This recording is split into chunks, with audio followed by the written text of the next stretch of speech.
It's the grisliest crime scene the detective has seen in years. Photographers wince as they capture it all in a succession of quick, stark flashes. CSI technicians do what they can to pick up the broken pieces. Posted at the gate, a rookie doubles over and throws up, while his older partner gives him a sympathetic pat on the back. He can't hide his own discomfort at the things they've seen today. The call came in the middle of the night from a pair of concerned hikers on the outskirts of town. They were halfway through their nightly walk down an old country road when they heard screaming from a nearby farm. When officers finally made their way down to the farmhouse, it was too late. Everyone there was dead. Nobody to save. All that's left to do is pick up the pieces and figure out what the hell actually happened. The detective leans under a yellow garland of crime scene tape and asks an attending officer what they know so far. The cop, who looks pale and clammy, swallows over a lump in his throat and says, "Looks like the old farmer snapped and went postal. Whole family's dead. We found his body in the barn." He heads inside to take a look at the carnage. It's a veritable house of horrors. The farmer's wife is dead in the kitchen. The children were both murdered in their beds. The detective can't say he's ever seen a murder done in such cold blood, so detached. For a man with no history of violence to do something so terrible to his loved ones for no reason. The detective shakes his head and walks upstairs, sliding on rubber gloves to avoid contaminating the scene. He goes room to room, making fastidious notes about anything suspicious. He's got a keen eye for this kind of thing. The man's a 20-year veteran of the force. He's seen some terrible things. But as he lays his eyes on the bodies of the victims, he can't help but feel a chill tiptoeing down his vertebrae. In the master bedroom, where the now-deceased farmer and his wife once shared a loving marital bed, he hits some pay dirt, a diary in the bedside cabinet. He flips through. Early on, it's all mundane, scattered thoughts for the day at hand and little to-do lists for the next one. But the last 3 entries contain a marked shift from what came before. The first one reads, "He seemed shook up when he came back from the barn today. He's awful quiet about it. Said something like, 'I heard something I shouldn't have.' In the barn? Don't know what that could mean, but I decided not to press. Stressed enough already. He didn't say much to the kids during dinner. Kept looking over his shoulder. Freaked me out something terrible. I don't know what did it, but whatever it was, it put a scare in him." The second reads, "I'm starting to worry about him. It's been a few days since whatever he heard in the barn, and he ain't gotten any better.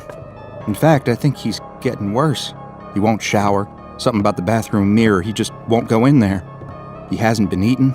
Worst of all, he doesn't sleep. I'll wake up in the middle of the night and see him sitting bolt upright, staring at the bedroom door, not saying a word, not even blinking." The third and final entry reads, "This ain't the man I married anymore. There's something wrong with him. It's scaring the kids and it's scaring me. He started bringing his gun to bed every night. Doesn't sleep, just sits there with it. He never sleeps. When I asked him what's happening, he told me something's coming. But it's okay. He won't let it get us no matter what. I don't understand. I'm gonna take the kids and go stay with Mom for a few weeks while he works this out. But I'm afraid of what he'll do if he realizes. The gun is always loaded." The detective sighs and slides the diary into an evidence baggie. It was, sadly, a tale he'd heard all too many times. The terrible things we can do to the ones we love when we're not ourselves. Though it now seems cut and dry, a mental break snowballing into a massacre, one detail is still gnawing at the detective. What did the farmer hear in the barn that day? When the detective enters, he orders everyone else to leave. He needs some time alone in here. As the people file out, he approaches the farmer's corpse. He's laying in the straw, head a bloody mess, bludgeoned beyond recognition. And yet, he's the one holding the blood-stained hammer. And in his other hand, he's clutching something even stranger, a rusty old cowbell. Of all the things to be holding in your last moments on Earth, the detective thinks as he reaches over, something about the bell draws his eye. Why, after murdering his entire family, would a man head out into the barn and, presumably, try and fail to hammer a cowbell to pieces? As he picks up the bell, he runs his gloved fingers along the rust. Other than the wear and tear of age, the bell shows no signs of actual damage. It's such a strange, innocuous object. What's the significance? His internal musing is interrupted when a large spider, the kind that like to make their homes in straw-filled barns, suddenly crawls out from inside the bell and onto the detective's hand. He drops the bell, an involuntary shock reflex, and it hits the ground with a brassy gong. The sound lingers in the air for far longer than it should. It seems almost like it's getting louder. The detective feels his heartbeat speeding up, his breaths getting heavy and labored. The sound gets louder. It feels like someone is sitting on his chest. He falls to his knees, scratching at his swelling throat. His heart pounds. Is he having a heart attack? He claws at the dirt and straw beneath him, trying desperately to get a handle on things as the world around him seems to go dark. The toll of the cowbell gets louder and louder. Eventually, he's able to force out a scream, then collapses to the ground.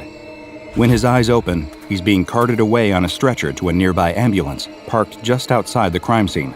When a paramedic asks him if he's okay, the only thing he can stutter out through his dry mouth is, "Don't touch the bell. Don't let anyone touch the bell." The doctor who treats him will later tell him there are no signs of any physical ailment. In all likelihood, the detective had experienced a severe anxiety attack. When the detective tells the doctor that he has no history of anxiety attacks and that this is far from the first violent crime scene he's encountered, the doctor purses his lips and knits his brow in concentration. "Very strange," the doctor says. "Perhaps just take it easy for the next few days. Work stress can sneak up on a person, especially in a career as high stakes as yours. It can sometimes manifest in rather strange ways." That night, the detective is at home, brewing himself a soothing cup of herbal tea on his doctor's recommendation. He's still racked by a strange uneasiness from earlier in the day. You see, one of the keys to being a good detective is pattern recognition. You're able to detect obscure links between pieces of information that other people, in the stress of the moment, may not correlate. As the detective sips his tea, he remembers the first entry in the farmer's wife's diary. When the farmer's downward spiral started, it began with him hearing something he shouldn't have inside the barn. The detective doesn't know a lot about what happened to himself in that barn either, but he can safely say he heard something he shouldn't have heard too. He sighs. No point in psyching himself out like this. After all, it's just the post-attack jitters, and turns to his kitchen window, hoping to look out at the night sky and feel a little more at peace. Instead, he sees something out of a nightmare. A tall figure standing behind him, somewhere in the ballpark of human, but also somehow not. It's tall, fleshy, and emaciated. Its face is too smooth, with bulging eyes and a large mouth being the only features. It reaches for him with huge, spindle-fingered hands, mere centimeters away from the back of his head. But the second it sees him looking at it, it turns and begins to run. The detective's mug falls and shatters on the ground. He turns with an involuntary yelp to track the creature, but it's already gone. His kitchen is empty and silent. Of course, one question haunts his mind. What the hell just happened? He's no fool. He knows the mind can play funny tricks on you. After all, who hasn't seen something out of the corner of their eye that gave them a momentary fright before realizing that it was just a trick of the imagination? But this wasn't just a flicker playing on a paranoid mind. The detective would swear on his mother's life that he truly saw this thing, some bizarre humanoid monster standing behind him in his reflection.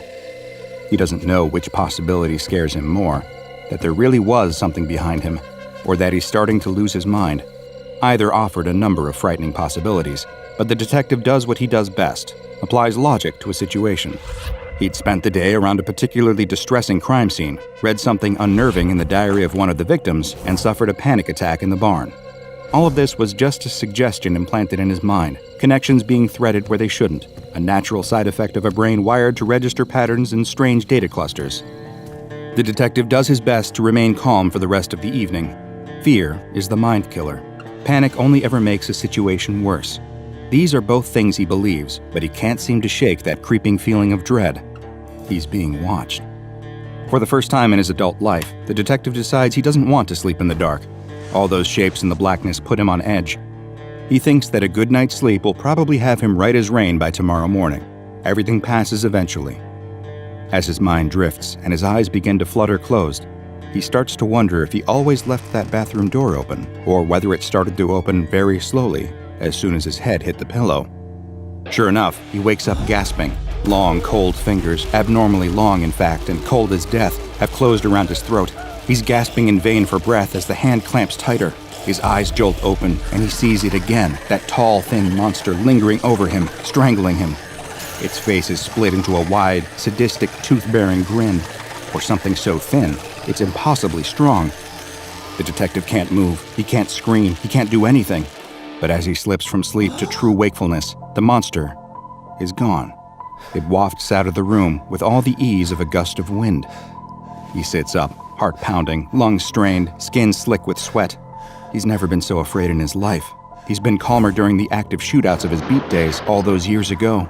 The thing that was strangling him, it looked exactly the same as the monster from the reflection. They weren't just similar, it was exactly the same thing. Is he being stalked? Then it dawns on him.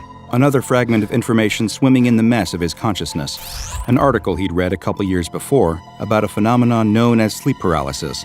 It's when people suddenly wake up during REM sleep. Their body remains paralyzed while their consciousness activates, giving them one foot in reality while leaving the other in a nightmare. In this state, people can believe they're being attacked by monsters or demons. And one of the major factors causing sleep paralysis? Stress. The detective sighs. He feels like an idiot. There's nothing he's experienced today that doesn't have a completely logical explanation. So why does he keep jumping to such absurd conclusions? Twisting facts to suit theories rather than theories to suit facts. That being said, he still doesn't sleep another wink that night. He pours himself a few cups of coffee, subconsciously avoiding anything reflective, and sits in bed until sunrise, just watching his bedroom door. Better safe than sorry, he keeps repeating in the empty corridors of his addled brain. He drives to work the next morning like he always does. Sitting at a stoplight, a car pulls up next to him, and he catches something in the reflection of the car's window. It's that monster again, sitting next to him, reaching out towards him with one of its huge hands. The detective gasps and spins around, his eyes flaring with panic. But of course, it isn't there. Just some children on the sidewalk on their way to school. Maybe it's the fear, maybe it's the sleep deprivation, maybe it's both. But in that moment, he feels like crying. Little does he know, things are going to get so much worse. Over the following days, the frequency of the sightings increases. Anytime he finds his eyes meeting a reflective surface, that monster is there, approaching him. But of course, it runs away before he can ever look at it head on. The people at work keep giving him funny looks. He grits his teeth. He can't say anything. If he tells anyone what's been happening to him, they'll haul him off to the funny farm to spend the rest of his life in a padded cell. But he knows he's not crazy. It's too real to be the product of human insanity. This isn't some hallucination.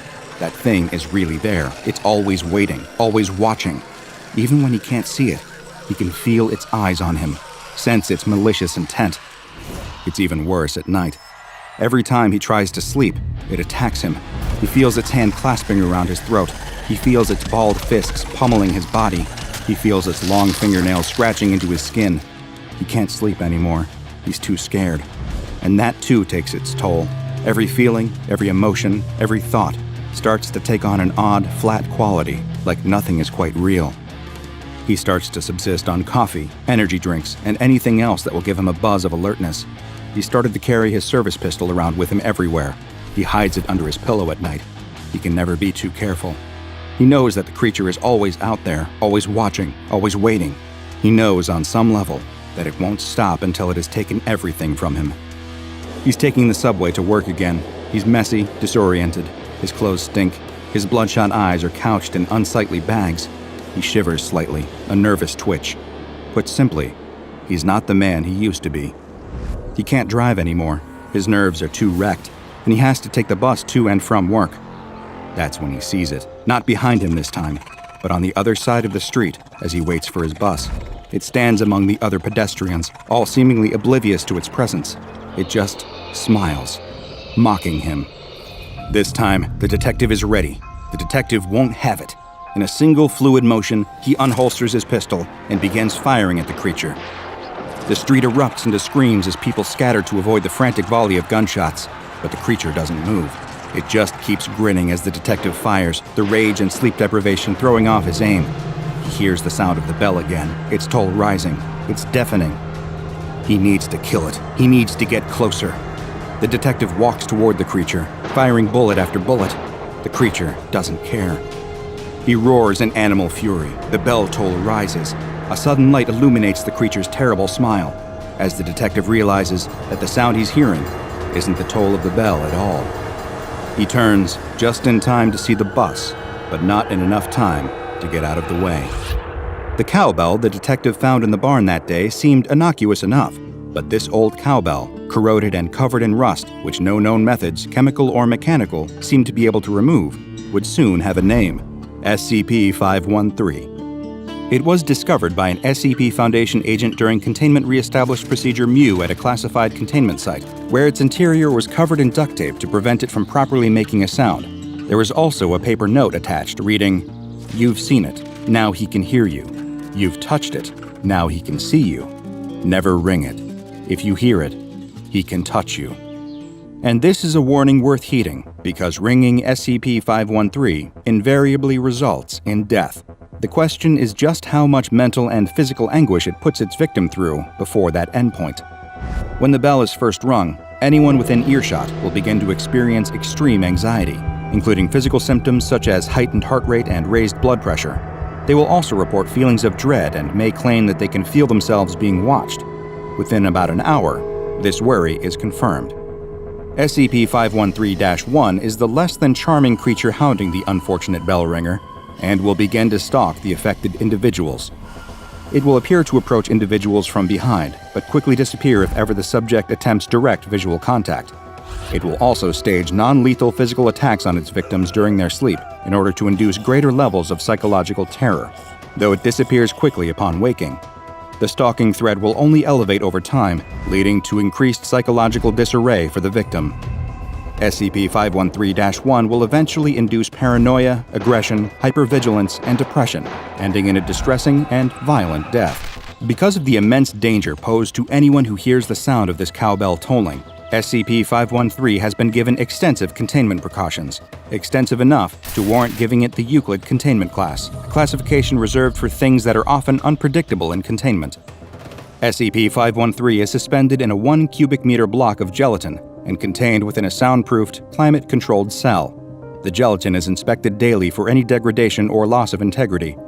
An emergency inspection is carried out immediately following any earthquake, explosion, or sonic event grade 2 or higher.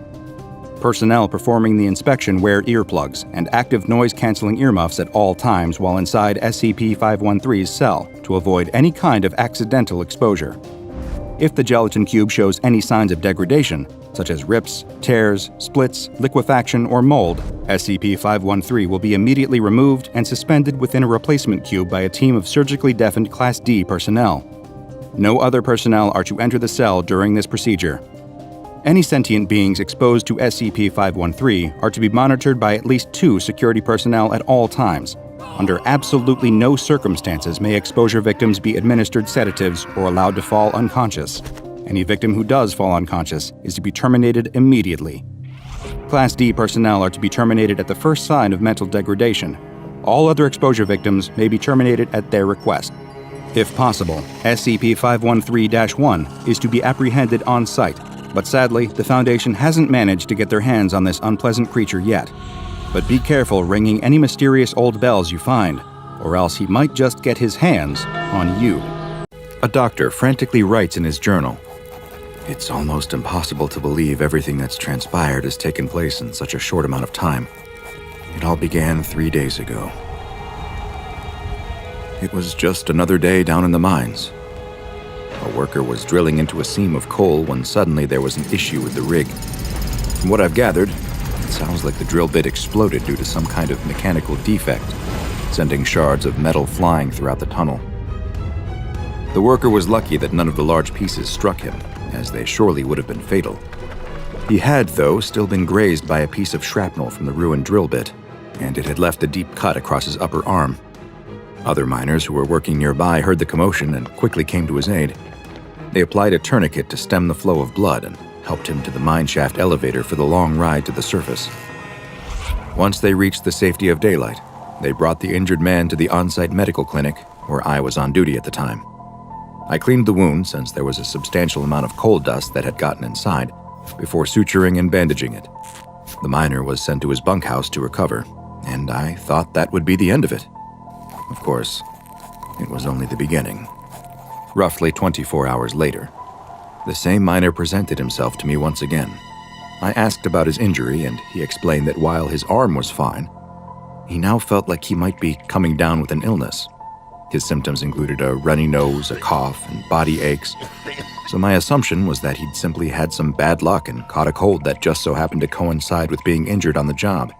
I sent him to his bunk once again, telling him that he wouldn't be able to work and should instead use the day to rest and recover. The next day, I was once again in the clinic when my phone rang. It wasn't the sick miner, but instead his supervisor. The miner hadn't shown up for his shift that morning, and he asked for me to go check on him since he knew he hadn't been feeling well. I agreed that it was strange that neither of us had heard anything else from the miner and went to see him straight away. I entered the bunkhouse where many of the workers stay while on site at this remote mine. It was empty, except for the injured miner who was still in his bed. As I approached, I could immediately tell something was very wrong. The man was curled up in the fetal position and was sweating profusely while also shivering. A quick touch of his forehead revealed that the man had a high fever, too.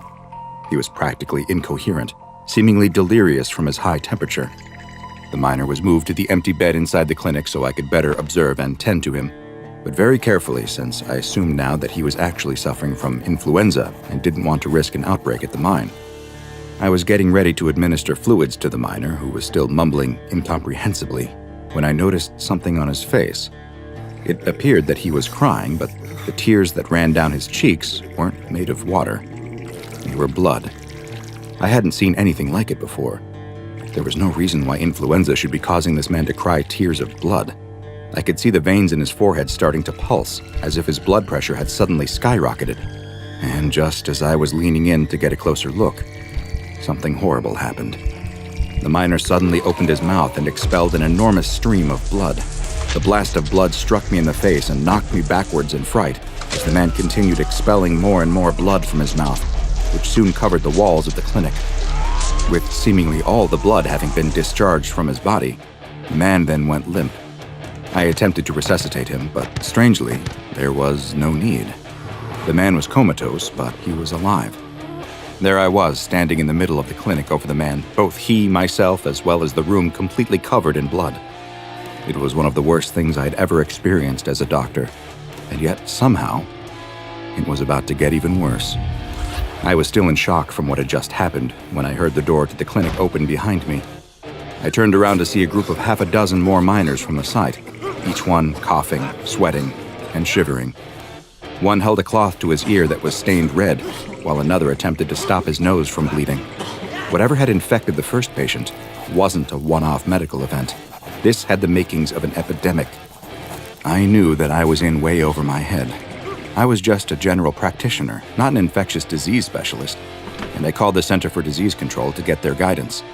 I was told to quarantine the sick men as best I could, and that a rapid response team would be sent who were better equipped to deal with potential outbreaks.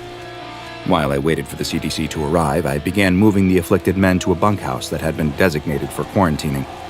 Several more also began expelling huge amounts of blood, though unlike the first patient, none of the others survived the traumatic event. As I was putting the final infected man into a bed, I noticed something, though.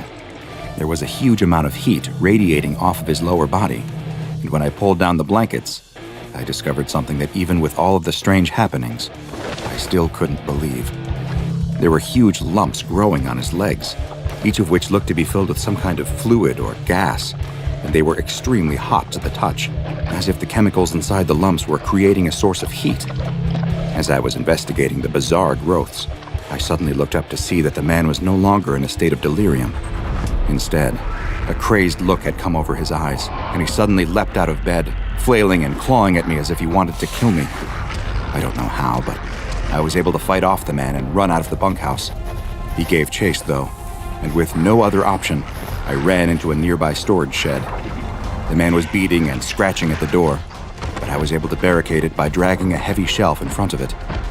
After several minutes of trying to break inside, he finally gave up and left. And here I remain. I'm too afraid to go back out. It seems that if the disease won't kill me, then whatever it is turning people into will. All I can do is wait for the CDC team to get here and hopefully know how to deal with whatever this situation has become.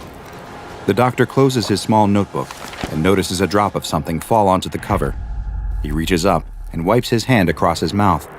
It comes back, covered in blood. The doctor didn't know what the disease was that had so rapidly spread through the workers at the mine, nor did the CDC response team when they arrived. No, it wasn't until the SCP Foundation caught word of the mysterious outbreak that someone would finally determine what was happening with what would soon be called SCP-016, which is also known as the Sentient Micro-Organism. SCP-016 is a blood-borne pathogen that was first discovered after a worker at a remote mine was injured while drilling into a coal seam deep beneath the earth. It is theorized that coal dust entered the wound, dust which perhaps carried dormant spores of what would become SCP-016. Over the next several days, all of the remaining employees at the mine were infected, as was the CDC crisis team that was sent to the mine to investigate the outbreak of what was potentially an undiscovered pathogen. Following the CDC's inability to deal with the disease, the SCP Foundation took over the site and quickly terminated all affected personnel in order to prevent further spread. The first infected person, Patient 0, was taken into Foundation custody for further investigation, and the mine shaft itself was collapsed by an explosive device in order to seal it off. After studying Patient 0, the Foundation learned a great deal about just what they were dealing with. What they found was that SCP-016 has an incubation period that can vary wildly from just 24 hours to as long as 2 years, with the length appearing to be dependent on the number of other potential human hosts in the immediate area. Once symptoms begin to present in an individual, they will at first look to be quite similar to the common cold. They can include coughing, a runny nose, itchy eyes, and body aches. Roughly 48 hours after the first symptoms, the infected person will experience a form of hemorrhagic fever similar to the Ebola virus, which causes a small amount of bleeding in the lungs. This leads to the infected blood becoming aspirated, most likely in order to better spread through the air. The third stage of the disease leads to the host crashing and bleeding out as they start to bleed profusely from multiple body orifices, including the nose, tear ducts, mouth, and even through the pores of their skin. Their blood pressure will also skyrocket during this final stage, and in some cases have vomited blood as far as 5 meters. Oddly enough, although most die from the traumatic event, this almost complete exsanguination will not always result in death. Sometimes, following the removal of almost all blood from the body, the patient will somehow survive, and the pathogen inside their body will return to its dormant phase once again, before eventually repeating the process. But SCP-016 is more than just a rapid and often deadly bloodborne disease, as you will soon see. As SCP researchers studied the disease, what they discovered was that it had a very strange property that sets it apart from other hemorrhagic fevers like Ebola and the Marburg virus.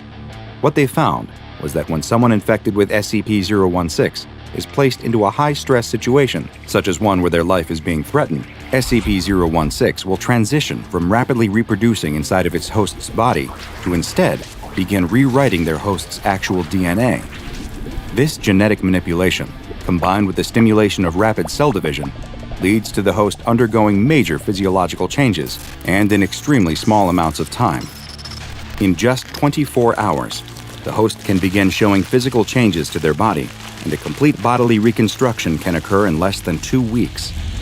Most of the hosts who begin to undergo physical changes will not survive the process, due to how heavily the transformation stresses the body, but those that do will be changed in more than just physical ways. They'll exhibit hyper-aggressive behaviors, not dissimilar to those infected by rabies. And it's theorized that the pathogen may cause this behavior in order to better spread the virus. When the Foundation realized that SCP-016 was capable of these transformative effects, they immediately undertook a number of experiments on D-Class personnel in order to better understand their full extent. In the first test, a D-Class was infected with SCP-016, and as soon as they began showing symptoms, their cell was slowly flooded with water in order to stimulate the life-threatening situation needed to trigger the transformation process. Over the next 24 hours, researchers watched as the subject appeared to develop gills, which would allow it to survive in the now water-filled cell. The transformations didn't stop there, though, and over the next 2 weeks, the subject also had their limbs change into fins, their eyesight deteriorated, and their sense of hearing increased as they developed an echolocation ability very similar to the one employed by whales and dolphins. The experiment was concluded by removing all of the water from the cell, leading to the death of the subject from asphyxiation, as they could no longer breathe in the open air. A similar experiment was performed on another D-class, but this time, instead of taking on aquatic animal properties, the D-class experienced rapid muscle growth and their knuckles grew bone-like protrusions. It attempted to use both of these to break through the door of their flooding cell, but they were unable to breach the reinforced steel and soon died from drowning. The Foundation now knew that the virus could react in different ways to the same situation. The same experiment was run a third time, but in this instance, the infected D-class exhibited an entirely different means of trying to escape. The subject had a massive growth appear on its chest, which seemed to be fed from two different tubes of flesh, also emanating from the subject's body. Fearing what it planned to do, the Foundation ended the experiment early and terminated the subject. An autopsy revealed that the growth was actually a hollow chamber that was being fed by the tubes with oxygen and acetylene gas, which when combined in sufficient amounts would cause a massive combustion event. In other words, SCP-016 was turning the subject into a living bomb. Moving on from flooded cell tests, the researchers next left the D-class inside of a room with no stressing elements, and instead told them to focus on growing a pair of wings. Without any reason to begin the transformation process, SCP-016 went through its normal stages, and the subject died from blood loss without any other changes occurring. In the final test, a D-class was placed inside of an acrylic box that was suspended over a mine shaft, with a timer attached indicating the time when the bottom of the box would open and drop the D-class into the 1,000-foot deep shaft. This D-class was also told to focus on growing wings that would allow them to survive the plunge. The subject began to transform over the next 24 hours, but rather than grow wings, they instead developed a tentacle-like appendage on their arm that was capable of producing silk, similar to a spider's spinneret. They used the silk-producing organ to secure themselves to the box, showing that subjects did not appear to be able to control the way in which SCP-016 would alter their bodies. This experiment concluded when the timer reached 0 and the bomb attached to it detonated, as had been the plan all along. Following this last test, SCP-016 samples were placed into containment, and access to the sample for experimental purposes is only allowed with prior authorization from Level 4 or 05 personnel, with full documentation of the proposed experiment required beforehand. Failure to follow any of these procedures will lead to the offending personnel being reassigned to D-class duty or terminated. SCP-016 has been classified as Keter, and the only existing sample is kept in a petri dish which is under extreme lockdown inside of a 5x5 by 5 meter room, where the temperature is kept below 0 degrees Celsius at all times. Should an outbreak of SCP-016 occur, all infected personnel are to be immediately terminated on site, and if the infection cannot be contained within 48 hours, then the on-site nuclear device is to be detonated prior to any additional personnel being evacuated. While the containment procedures may sound callous, unfortunately, when it comes to anomalous pathogens as dangerous as SCP-016, no chances can be taken. There are no streetlights on this stretch of the old, narrow road which runs through a rural part of West Virginia. A car has gone off the road into a ditch and needs to be pulled out, a common task for this tow truck driver, and he's often in the area doing similar jobs, though he's never been on this particular road, and he has to keep his eyes peeled for any signs or other markers that might give him an idea of how close he is to his turn. He spots something up ahead, but as he gets closer, he sees that it isn't a road sign, it's a billboard. As he passes by, he can make out the weathered lettering advertising a diner 20 miles down the road that's probably been closed for at least as many years. As he continues driving, he sees more dilapidated billboards, advertising other long-since shuttered businesses like gas stations and auto body shops. But then he sees one on the road ahead of him that's nothing like the others. This one doesn't look old at all. In fact, it looks quite new. He drives by and has to question if he saw it correctly. It seemed like all it said was, "Get away," over and over, and then the name of a road. Is that an invitation or a warning? It wasn't even clear what kind of business it might be advertising. He continues driving, but he can't quit thinking about that strange sign. He even feels compelled to turn around so he can get another look at it. But there's no need, because as he rounds a curve, there's another of the same sign. This time he slows down as he passes to get a better look, and he was right. It just says, "Get away" multiple times with the name of a road. Wagriwa Road. Must be Native American or something. Now he really can't get the billboard out of his mind. What does it mean? What is it advertising? And why is there a third one of them just ahead of him? He pulls his truck to the side of the road, stopping with his headlights illuminating the sign. He gets out of the truck and stands in front of the billboard. It's just the same as the others. "Get away," written over and over. Wagriwa Road. He can see now that the background of the sign is a picture of some trees on a gray, cloudy winter day. He also notices for the first time that there's another line at the bottom. Find what you are looking for. What does it mean? Find what you're looking for on Wagriwa Road? Where even is that? There's no directions, no address, no phone number. He takes a step back from the sign and looks up and down the darkened road. What is he doing out here on the side of the road? Someone is stranded in a ditch waiting for him and he's staring at a billboard? He gets back into the truck, puts it in gear, and drives away. As he continues down the tree-lined rural road, though, he inevitably finds his thoughts turning back to the signs. Get away. But find what you're looking for? Doesn't make any sense. Or are you supposed to get away to Wagriwa Road? Who would put these up? And why do they look so new? Everything else out here looks like it's for a business that shut down years ago. What are they trying to... He suddenly slams on his brakes and comes to a screeching stop in the middle of the road. His eyes are locked on what's in front of him. His headlights aren't lighting up another billboard, though. This time, it is a worn road sign. Wagriwa Road. He can't help it. He has to know what's down this road. He has to know what these signs are about. The stuck driver can wait a few minutes longer. He turns his truck onto the narrow gravel road and drives for a few hundred yards, following it around a couple of bends as it winds through the trees until it abruptly ends. There's nothing out here. No buildings, no signs, just what looks to be a dirt path leading deeper into the woods. The tow truck driver switches off the ignition, and the road is plunged into darkness. He reaches under his seat and takes out a flashlight before getting out of the truck.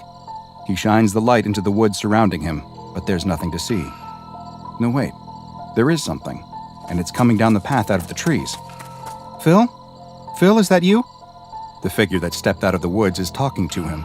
He shines his flashlight at them, and they raise a hand to shade their eyes from the light. Sharon, what are you doing out here? It's Sharon, the tow truck driver's ex-wife, but he thought she'd moved to Colorado after she remarried. Why would she be here? And what was she doing emerging from the woods? Phil, come here. I need to show you something. He hesitates for just a moment, but then finds that he's walking towards his ex-wife. Before he can reach her, she turns around and starts walking down the path back into the woods, and he follows. He walks just behind her, his flashlight illuminating the path in front of them. He thinks he hears a rustling coming from the woods next to him and searches the trees with his flashlight, but doesn't see anything. Come on, it's just a little further, she says. Where are we going? What's just a little further? What you're looking for. The woods suddenly open up, and he finds that they are standing in a clearing. She stops walking, and he pauses next to her. He opens his mouth to speak, but she quickly shushes him.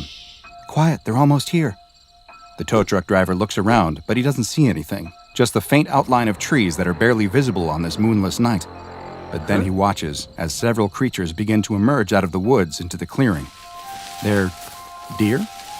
He watches as just a few come towards him at first, but then he notices that they have completely surrounded him. There must be over 20. Turn off your light, she tells him. He obeys, and in the darkness, he can see now that there is something special about these deer. Their eyes are glowing with a pale white light. One of the smaller deer steps forward and cautiously approaches him. He squats down and holds his hand out, showing it that he means it no harm. The deer looks back nervously at a larger one that he thinks must be its mother. It looks like it nods in approval, and the smaller deer moves closer. He can clearly see its big, beautiful doe eyes glow brightly in the dark. You're okay, he says, and leans forward to give it a reassuring pet when...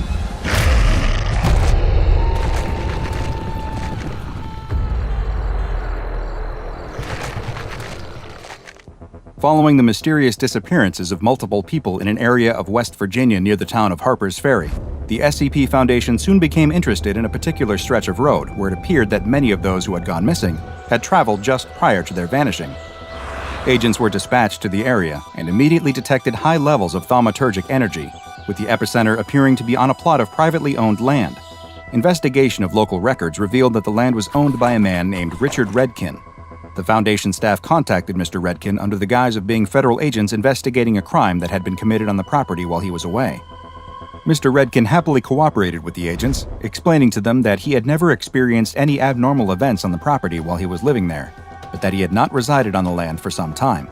Strangely, he claimed to not know the road as Wagriwa Road, insisting that as far as he knew it had never had an official name, being nothing more than a long driveway out to his property.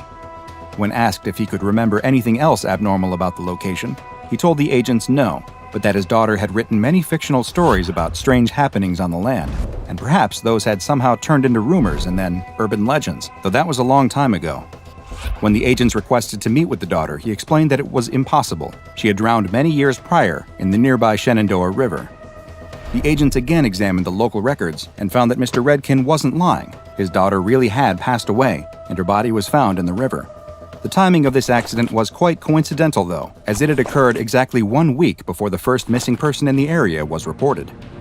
Quickly realizing that something was not quite right with this piece of land, the SCP Foundation authorized the purchase from Mr. Redkin, who was more than happy to sell, and a research outpost was constructed to further investigate the anomalous events, which had collectively been dubbed SCP-513 A.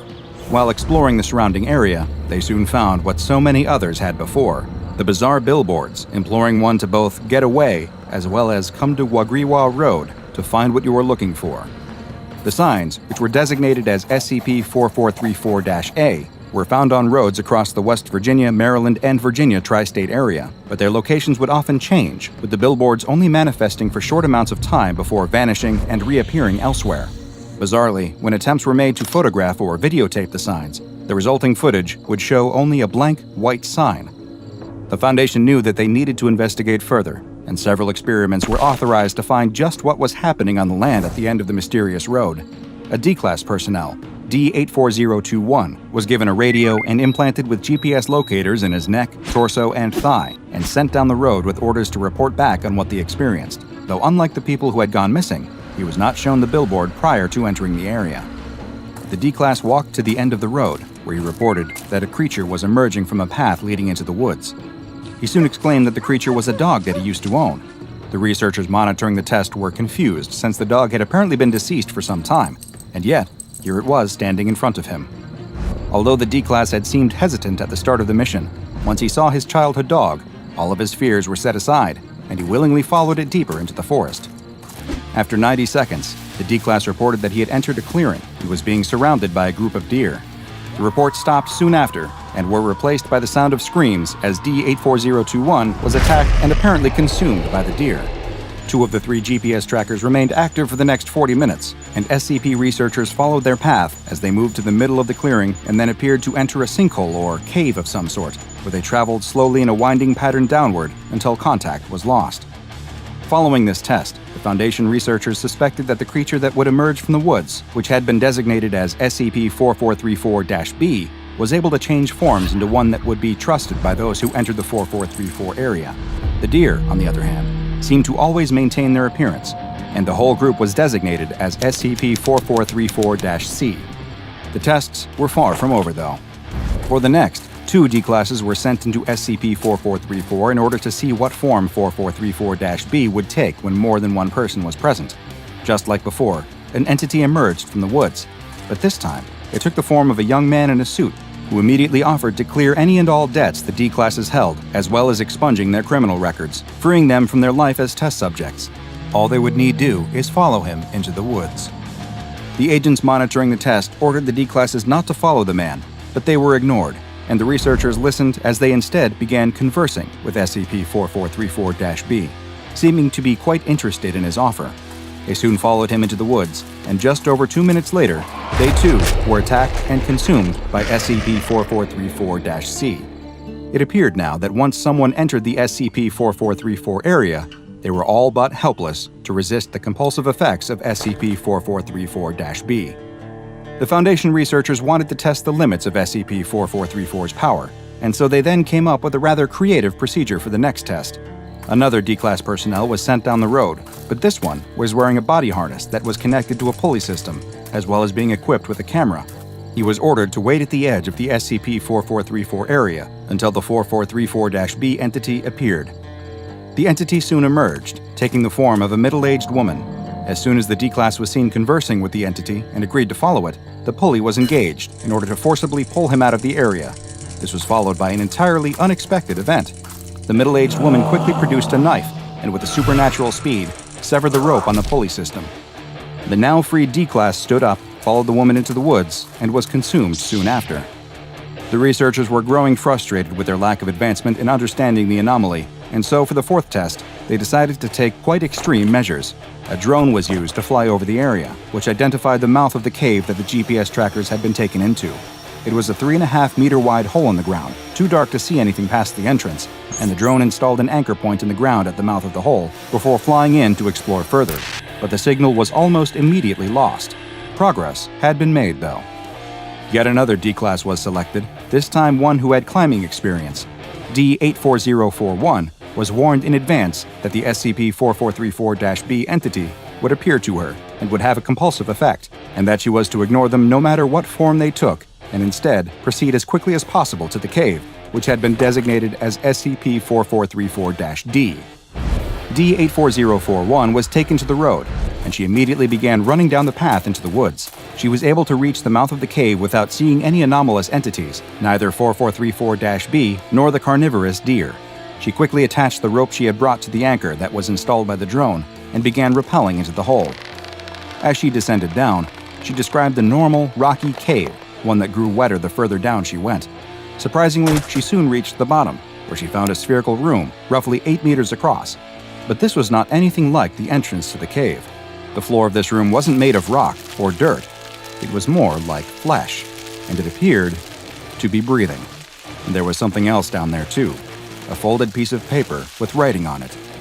The D-Class was ordered to pick up the paper, take a sample of the cave floor, and exit the area as soon as possible, as there was no way to predict if the SCP-4434-B and C entities, or something worse, would soon appear.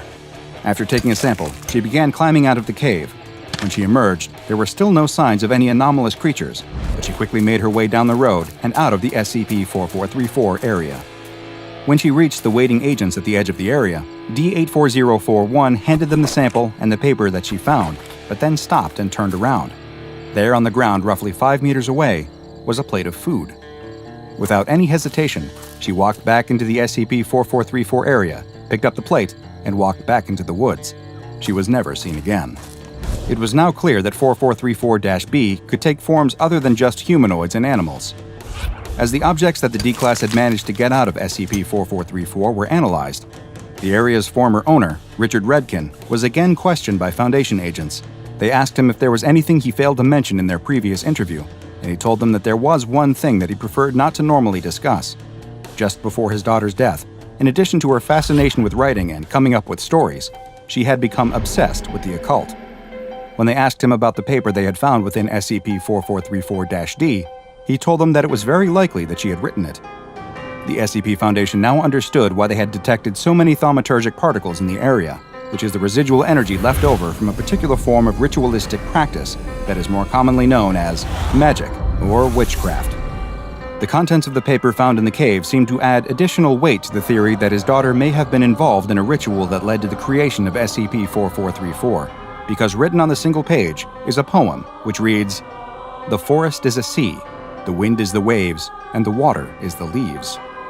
The streams become undercurrents, the birds become fish, and coral finds its home as fungus, growth sprouting as I wish. The ground is the shore, pulling me by the feet, dragging me down and pulling me back and forth on repeat. I dove down past the light, down where I couldn't breathe, and found nature looking for a fight. Yes, the forest is a sea, but I've made it barely big enough for me. The forest is a sea, so now something's bound to come eat." Things only became more mysterious, though, when Foundation researchers performed a DNA test on the sample taken from the bottom of the SCP-4434-D cave. What they found was that it was, just as D-84041 had described, a flesh-like substance, and that it was a 78.9% match to Melanocytus johnsoni, better known as the deep-sea anglerfish. And there was one final discovery to be made as well.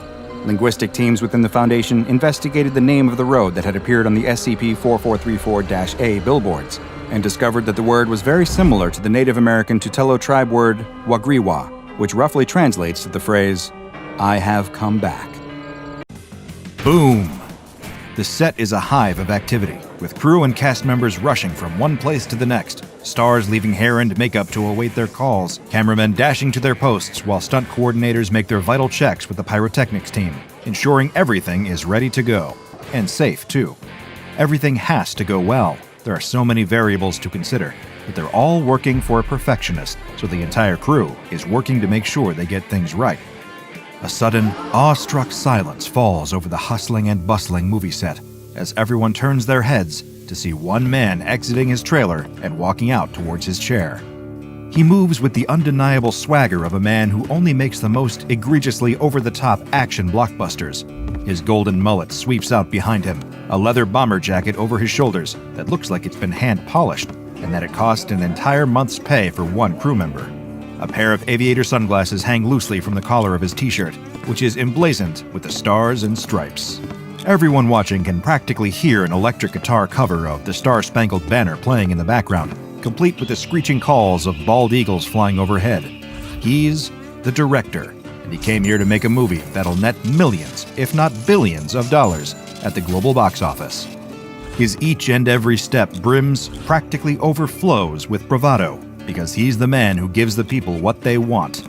All the stunts, high-speed car chases, gigantic alien robots that punch each other repeatedly, macho military action heroes, and high-octane thrills that an audience secretly craves.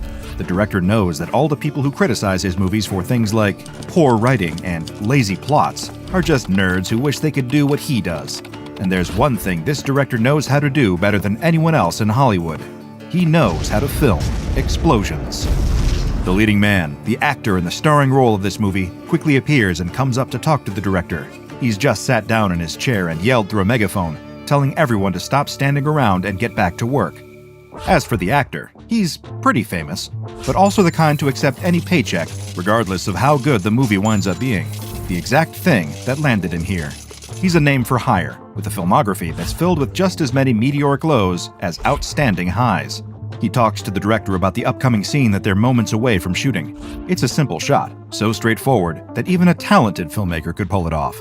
As they discuss it, the director lays out the plan. All the actor has to do is walk stoically towards the camera and keep looking directly forwards. Not into the lens, though. Then, just before they start rolling, the director passes something to the actor, only noticed by a few of the more observant crew members. His sunglasses. The actor puts on the aviators and gets to his mark. There's a moment of stillness before lights, camera, action. Watching the feed from the cameraman through his monitors, the director can practically taste the award nominations that are surely about to come flooding in. The actor takes a step, then another, and once the shot has been slowed down in post-production, it'll look even better. Then comes the pièce de résistance. Boom! An enormous explosion erupts from behind the actor, yet he keeps his head facing forwards. Still walking, more and more things start to spontaneously detonate.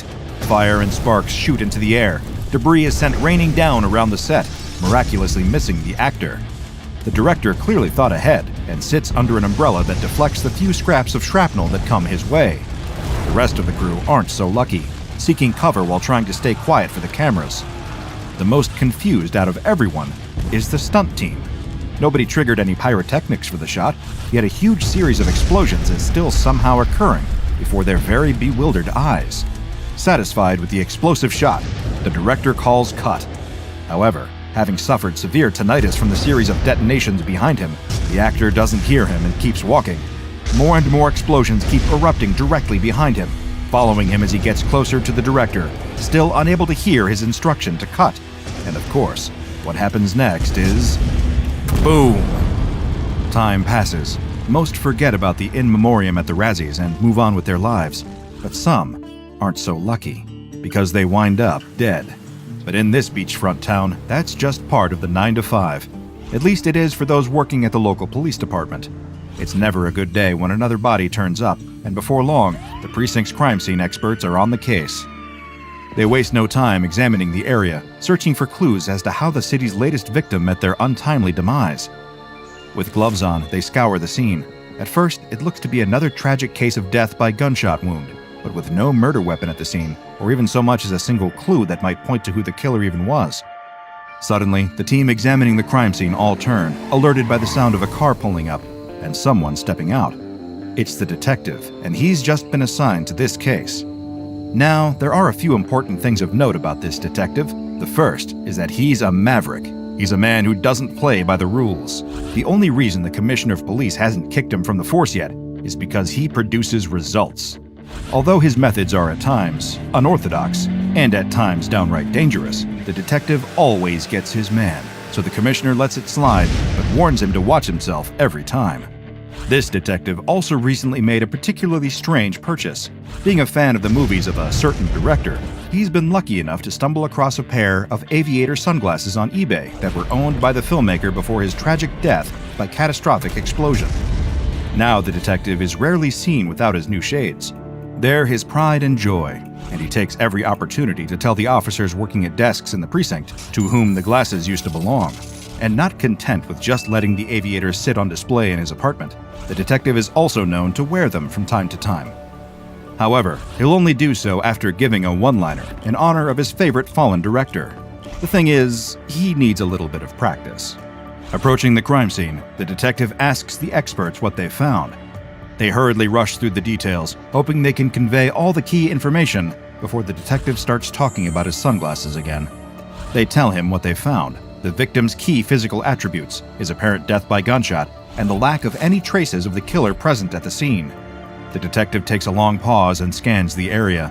He pulls his aviators out of his pocket and turns to the nearest examiner. "So you're telling me that this man," he unfolds his arms and slips the shades on, "is dead?"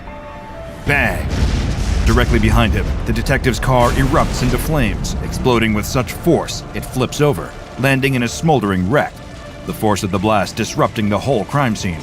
We're sure that, in his head, a song by The Who probably started playing. Shortly after the detective's inevitable dismissal for causing several $100,000 worth of property damage, he finds himself forced to sell most of his possessions to get by, including, of course, the prized aviator sunglasses. Luckily, they fetched a decent price online, bought by someone who had never even heard of the director who'd previously owned them. What appealed to the glasses' new owner more was the hefty price tag. Them being more expensive was the perfect status symbol. When he wasn't trying to scam his social media followers into paying for an online course that had no useful information in it, this influencer was attending parties with fellow internet superstars.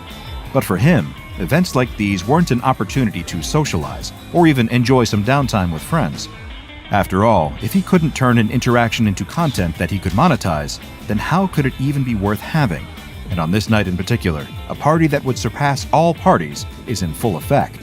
Despite the action offering no value other than boosting his own ego, the influencer wastes no time flexing on everyone else at the party. It's his second most important reason for going to a party, not to meet new people or celebrate, but to remind everyone there that he's rich, albeit maybe only slightly more so than some of the others in attendance. The night is mostly spent with a phone or camera in hand, filming people pretending to dance and wordlessly singing along to music as they record themselves to update their followers.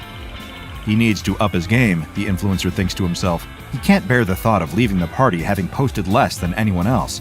Then, suddenly, he spots a familiar face and his blood begins to boil. It's the streamer, one who had interviewed the influencer months earlier. With the stream going out live, and because the influencer was notoriously not all that bright, he had been caught giving some answers that didn't exactly paint him in the best light. While the streamer had been polite and respectful throughout, the influencer still blames him for the whole incident, claiming in a post to his followers that the guy was just an obsessed stalker and that he manipulated the whole interview. Standard boilerplate non-apology stuff, sans the ukulele. But seeing him at the party, the influencer wanted revenge. However, he couldn't risk boxing his most vocal critics with everyone around filming on their phones, but he could embarrass the streamer instead. He noticed he had his expensive aviators in hand, and it gave him an idea. The influencer angrily approached the streamer, phone in hand, starting up a live video on his social media page. He challenged the streamer to put on the sunglasses, and then his followers watching live would vote on which of them looked cooler. The streamer politely declines and assures the influencer that there are no hard feelings about the interview, and that he's just come out tonight to have a good time. The influencer doesn't want to give up though, and eventually the streamer has no choice but to agree. First, the influencer wears the glasses himself. Likes flood the phone screen, votes piling on from his biased fanbase, but apart from that, nothing happens. Then he begrudgingly passes the shades to the streamer, who's finishing up his drink from a red Solo cup. The influencer warns his mortal rival how much he paid for them. Calmly, not once retaliating to the angered, antagonistic social media star, the streamer slides on the shades and tosses his empty cup over his shoulder.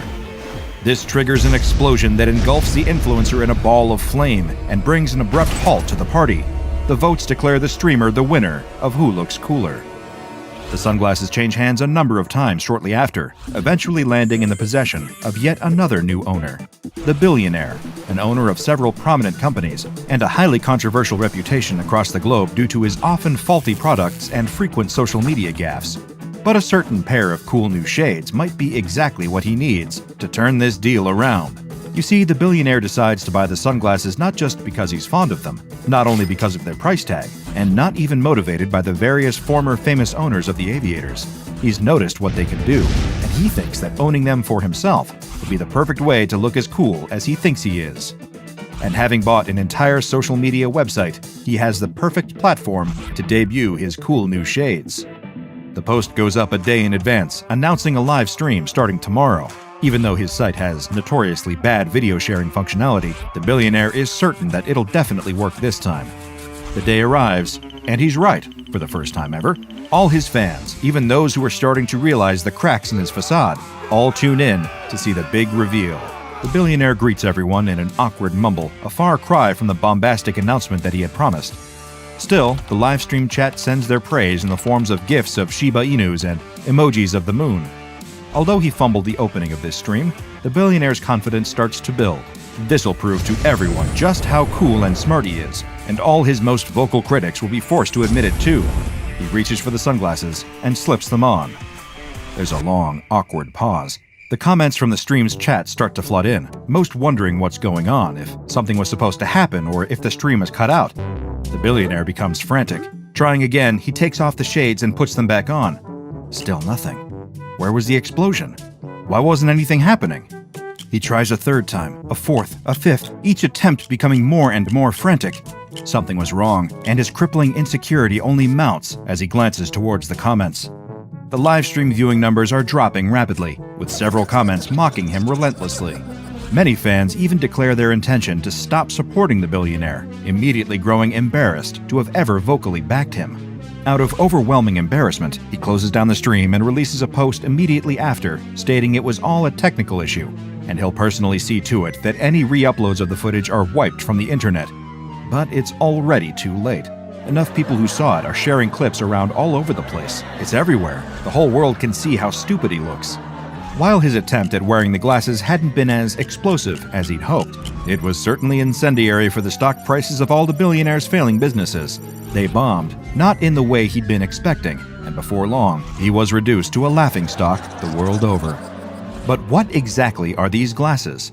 There's an old cliched adage that has existed on the internet since time immemorial. The legend that cool guys don't look at explosions. The SCP Foundation isn't sure if the phrase and phenomenon of cool guys looking in the opposite direction of large detonations came first, or if it was a direct result of SCP-1143. It's something of a chicken or the egg conundrum, but for a pair of explosion-causing anomalous aviators.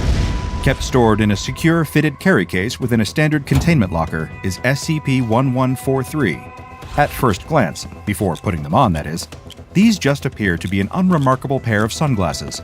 SCP-1143 lacks any details that denote branding, making it hard to distinguish exactly where the glasses actually came from, whether they were manufactured or are an anomalous pair of an existing brand. But that isn't the most unusual aspect of this highly dangerous headgear. Whenever a person wears SCP-1143, they are not only given the designation of SCP-1143-1, but this action will also result in the spontaneous detonation of inanimate objects in their direct vicinity. Although, in keeping with the mantra of cool guys not looking at explosions, this means that only objects situated behind the wearer of SCP-1143 will be affected and subject to exploding. The probability of a successful SCP-1143 explosion, as well as the size and damage of the blast, is dependent on a number of factors. For one, the physical build of the person wearing SCP-1143. Physiology has a direct link to the explosive effect, meaning that the more physically fit an SCP-1143-1 wearer is, the more explosive force is generated by the anomalous aviators. This also applies to the subject's intelligence too, as those with above-average intelligence will also increase the scale of the destructive detonation. Well, we guess both those factors explain why it didn't work for the billionaire. Attitude is also a key factor in determining the effectiveness of SCP-1143's explosive capabilities, specifically altering the magnitude, spread, and duration of the explosions. While the exact conditions that SCP-1143 employs to determine a person's attitude seem to vary between subjects, anyone who is outwardly and earnestly confident, calm, and even maintains a degree of genuine self-pride is more likely to generate a successful and powerful detonation. Surprisingly, clothing is also an important attribute. When wearing anomalous, explosion-causing aviators, they can't clash with your outfit.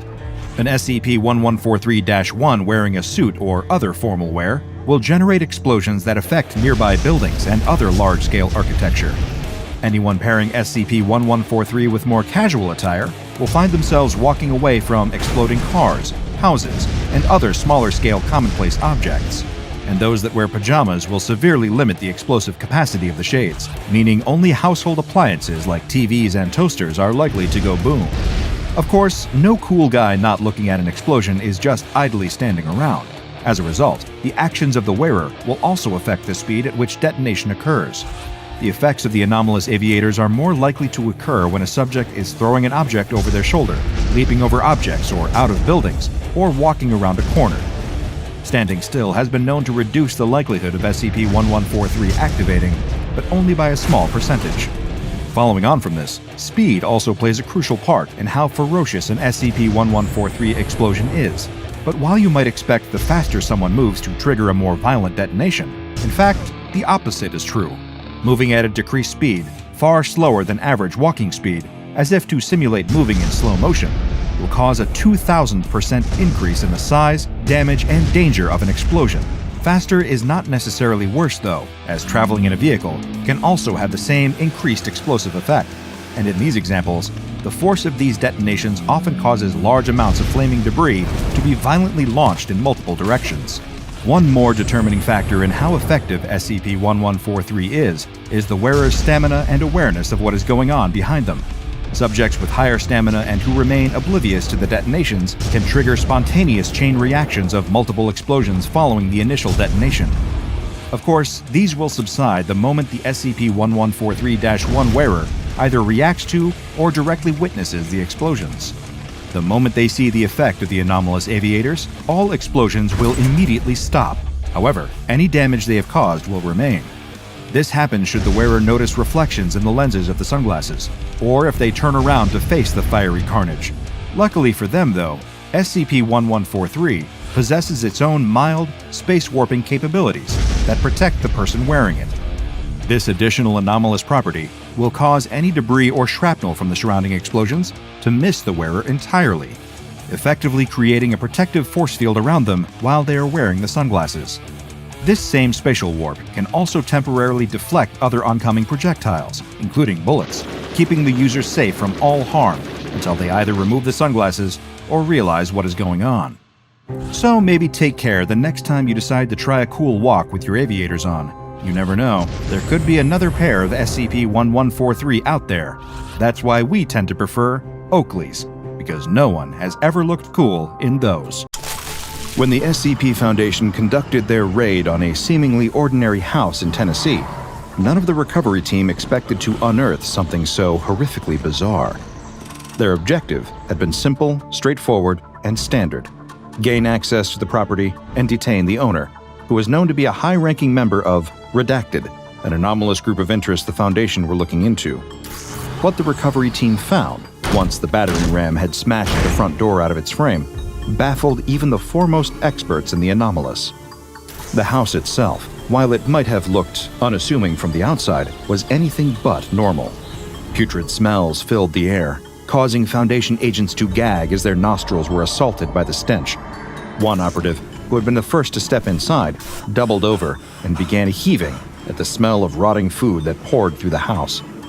The operative was rushed outside, where he was promptly sick in his tactical helmet.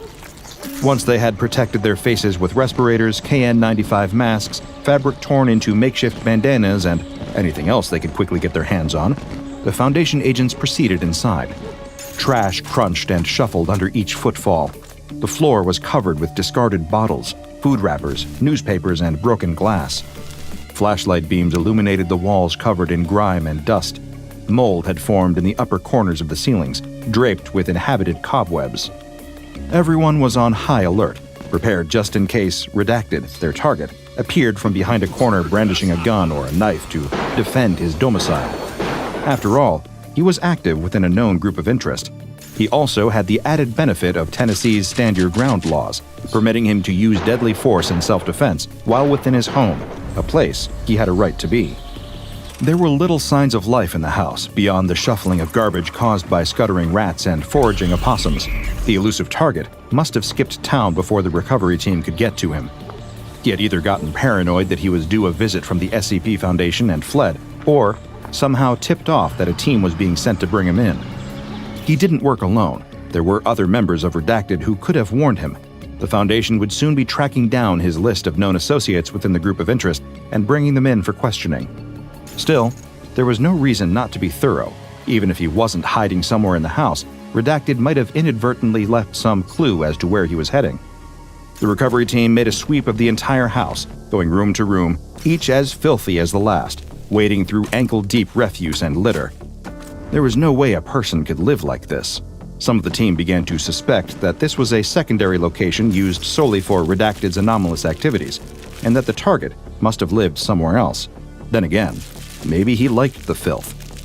Within minutes, the building was declared secure, and the recovery team made a radio check-in with the operations center at Site 23. They informed them that the chicken had flown the coop. Their target was nowhere to be found. Naturally, this was not an update the operational commander had been hoping to hear.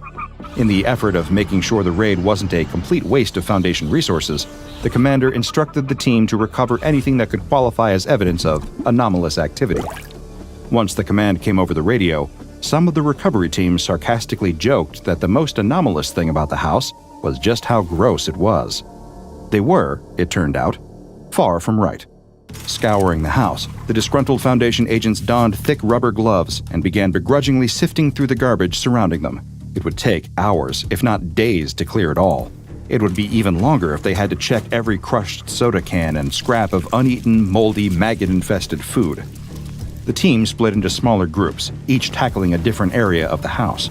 No one was eager to be the ones responsible for clearing the kitchen, which more closely resembled the site of a deadly biohazard than a sanitary environment for preparing meals. As they worked, the agents tried to bring levity with humor, joking that the target was clearly a single man, or that maybe they'd find him buried under one of the numerous piles of garbage. What little levity was offered by the bantering quickly dissipated the moment an agent in the kitchen discovered something even more stomach-turning than the smell. Several dark red-brown stains, almost like rust, were dried into the kitchen countertops. There were more stains on appliances, frying pans left unwashed in the sink, and on the outer door of the refrigerator. At first, it seemed indistinguishable from the dirt and grime that was smeared throughout other parts of the house. It was only when one of the agents in the kitchen caught a distinctly coppery scent permeating through his KN95 mask. Immediately, they were able to place the vaguely familiar reddish-brown coloration. It was dried blood. Immediately, the recovery team's forensic expert was called into the kitchen, gathering up samples of the blood from various surfaces. As they took a closer look at the refrigerator, someone suggested opening it in case the source of the bloodstains had been left inside. Bracing themselves, the agents gathered around, some half expecting to find the eviscerated remains of their elusive target Redacted behind the fridge door. But as it swung open, they discovered something far stranger. Inside, the refrigerator was almost bare, a stark contrast to the cluttered, filthy house around it. The only items the agents found in the fridge were 6 individual containers, each with 15 eggs inside. In total, there were 90 of them, and at first glance, these appeared to be ordinary supermarket chicken eggs. But on closer inspection, they seemed to be somewhat unusual. For one, while most of the eggs' shells had a white color to them, some were pink, others were red. Regrouping outside at their Foundation transport, the recovery team established a rudimentary examination lab to take a closer look at the extraordinary eggs. In a review of the case report compiled about this particular raid, the operational commander at Site 23 has noted their skepticism.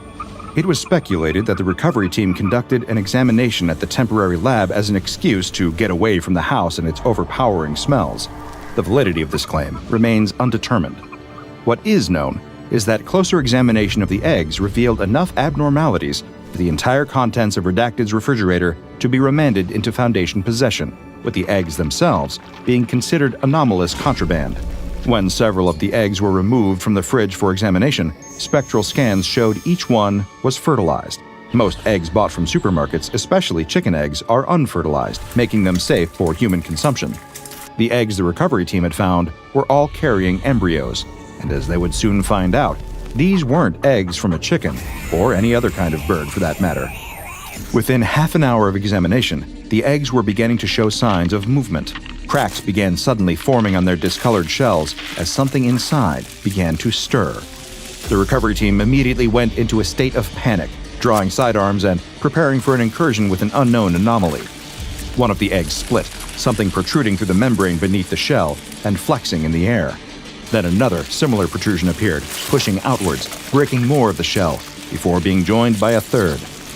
The Foundation agents witnessing this stared in disbelief at the appendages breaking free from their confines. They looked like tiny arms, tiny human arms. Within moments, the creature inside had broken enough of the egg to allow it and the fluids inside to spill over the examination table. The tiny life form inflated and deflated as it took its first gasps of air. It looked like a human fetus, yet somehow able to survive in the open. Additionally, it appeared to have some kind of deformity, an extra arm. This was not shared by the next of the creatures to hatch from its egg. This second one seemed to have an additional set of tiny lungs growing on its back. Given how long the eggs had been out of the fridge for examination, the recovery team quickly realized that these creatures needed to be incubated at low temperatures in order to prevent them from hatching. Hurriedly, the remainder of the eggs were gathered up and brought to Site 23 in the back of a refrigerated truck. The remaining 87 anomalous eggs, later reduced to 74 following experimentation, were cataloged by the SCP Foundation. Their designation was SCP-1657. Each egg seemed to vary slightly, not uncommon among the eggs of various avian and reptile species. However, the differences between each instance of SCP-1657, be it in size or coloration, were considerably more noticeable. The shell colors, as mentioned, ranged from white to pink and red, and could measure as small as 5 centimeters in length to as long as a huge 30 centimeters. Foundation anthropology experts and leading minds in the field of anomalous evolutions theorized that the creatures that birthed these eggs must similarly vary in size, allowing for such potentially large progeny. Speaking of these creatures, the initial instances accidentally hatched by the recovery team were terminated prior to SCP-1657 being delivered to the Foundation. The justification given by Command was that the Foundation had no knowledge of the basic needs of these entities or whether they posed any threat to personnel. Autopsies conducted on the 3 newborn specimens and experimentation involving other hatchlings in controlled environments have since indicated that they would not have been a significant danger to the recovery team. As was accidentally discovered by the agents who found SCP-1657, these entities, referred to as SCP-1657-A, hatch from the eggs when they are removed from a low-temperature environment. Anything between 0 to 10 degrees Celsius is considered an optimal temperature to avoid unwanted hatching. 11 to 15 degrees Celsius is still safe and will not trigger the birth of an SCP-1657-A instance. However, the temperature control staff at Site 23's frozen storage unit are instructed to never allow containers holding SCP-1657 to exceed the maximum of 15 degrees. Altering the conditions that the eggs are kept in particular changes to temperature and humidity levels, is likely to cause a hatching and yield an instance of SCP-1657-A. Any tests involving these eggs, including the hatching of new SCP-1657-A specimens, is prohibited unless approval is granted by at least 3 members of personnel with Level 3 clearance. With 3 specimens dead on arrival, all instances of SCP-1657 were handed over to a Foundation research team. In order to further examine the biological functions and behavior of SCP-1657-A, an initial control group of 6 eggs were removed from cold storage and allowed to hatch. Like the creatures that had emerged from the eggs on site, these latest entities closely resembled premature humans. They continued to maintain this resemblance as they matured, albeit at a considerably accelerated rate. Each one reached maturity within 13 days of hatching. SCP-1657-A appeared to be closely related to humans, retaining the familiar humanoid shape and most of the same internal organs. However, how close the resemblance stayed appeared to fluctuate wildly between specimens. Some appeared closer to Homo sapiens than others, with many exhibiting the same deformities as the initial 3 that were hatched by accident. The most notable physical difference was that each instance of SCP-1657-A seemed to lack any hair, nails, and teeth. Closer post-mortem analysis of specimens have confirmed what many researchers suspected, that SCP-1657-A instances' bodies have no natural way of producing keratin, unlike human beings. Further study of the creatures seemed at one point to have been hindered by a sudden discovery made by a junior researcher about 2.5 weeks after the specimens hatched. Sent to perform a bi-hourly check on the control group of SCP-1657-A specimens that were all being held in individual secure observation pens, the researcher found that all 6 entities had died in their enclosures. Immediate efforts were made to resuscitate the creatures. However, this endeavor was ultimately unsuccessful. Autopsies carried out on the 6 SCP-1657-A's failed to establish a conclusive cause of death for all specimens. Researchers attributed their sudden expiry to a potential issue with the creature's diet, a lack of enrichment in the observation enclosures, or possibly an unknown illness spreading among the specimens. These were all variables that were accounted for during testing that was conducted with a new control group. 7 more of the SCP-1657 eggs were released from storage and were hatched into a new observational group. This time, they would be hatched incrementally, 2 at a time rather than all at once, with 1 spare.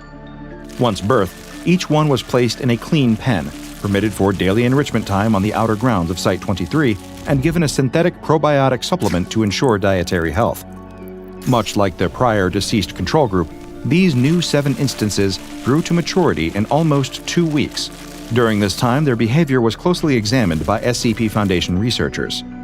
The species themselves became referred to as Homo sine sapientia by one researcher who had hastily attempted a rough Latin translation using Google Translate. This was largely due to the fact that their behavior indicated a lack of sapience without any capacity for conscious thought. Each new instance of SCP-1657-A was unable to communicate and could not be taught to converse in any known human language, verbal or otherwise. No recorded instances exhibited anything that would constitute violent behavior, with all specimens appearing to be largely docile and compliant. They startled easily, though, and it was noted during interactions with personnel that they appeared fearful of other living organisms. Those specimens that hatched with the adequate sensory organs would use them to distance itself from other beings, staying as far away as possible at all times. SCP-1657-A instances born without sensory organs would react negatively to direct touch, never with aggression, but instead retreating away with haste. When the creatures were left alone in a soothing environment for a long enough period of time, they would lay further SCP-1657 eggs. The Foundation has opted to keep the remainder of the original stash recovered in Tennessee in storage, only using SCP-1657 laid by recorded SCP-1657-A specimens for hatching and further study. The total number of remaining eggs from Redacted's house is never to exceed 74. Over the course of testing, the creatures have exhibited signs that they possess a form of collective memory. They appear to pass certain experiences, usually pertaining to their own survival and preservation, onto those that are yet to be hatched. 2 weeks after being born, the first of the new control group, designated as SCP-1657-A-07, was placed in a basic endurance course to test its physicality. During this time, thanks to an unrelated experiment involving SCP-457 taking place nearby, a fire broke out, resulting in an emergency evacuation.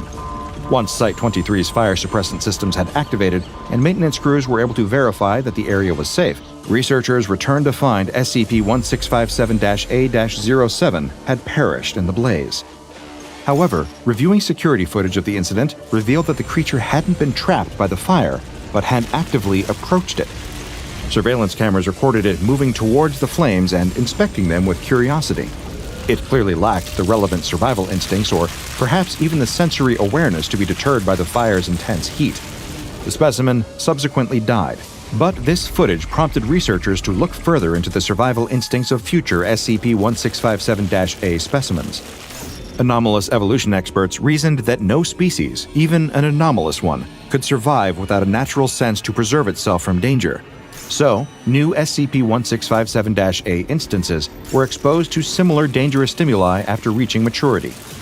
When presented with fire, newly born SCP-1657-A-09 and SCP-1657-A-10 showed a clear aversion to the flames and heat that didn't match the behavior exhibited by their deceased predecessor, SCP-1657-A-07. This was how researchers were able to determine the collective memory of SCP-1657-A. New specimens almost inherited an instinctive knowledge of dangers faced by instances that hatched before they did. The deaths of the original 6 specimens would remain a mystery for only a short while, as it was soon determined exactly why all of the control group expired simultaneously. 17 days after it was born, during which time SCP-1657-A-07 perished in the aforementioned fire, SCP-1657-A-08 also died from indeterminate causes. Given that the other specimen hatched at the same time as number 8 had already died, the pattern wasn't initially noticed. That was until the subsequent pair, the now naturally fire-averse SCP-1657-A-09 and SCP-1657-A-10 both died on the same day. This took place exactly 17 days after they had hatched, leading Foundation researchers to conclude this was the average natural lifespan of an SCP-1657-A specimen. Since then, only one other specimen has expired prematurely. SCP-1657-A-12 was killed during a frantic altercation with SCP-1657-A-13 as a result of researchers attempting to observe how 2 instances of SCP-1657-A would naturally interact with each other. All future instances of SCP-1657-A are to be contained in separate humanoid containment chambers. This is to avoid any potential accidental violent encounters or adverse socialization issues during their maturing phase. The initial site where the collection of SCP-1657 eggs were recovered was eventually cleared. A full forensic analysis of the building was able to determine that the dried blood found in redacted sink was a genetic match to instances of SCP-1657-A. At present, it is unknown where these specimens were housed, but it is suspected they may have been used to lay the eggs found in the refrigerator.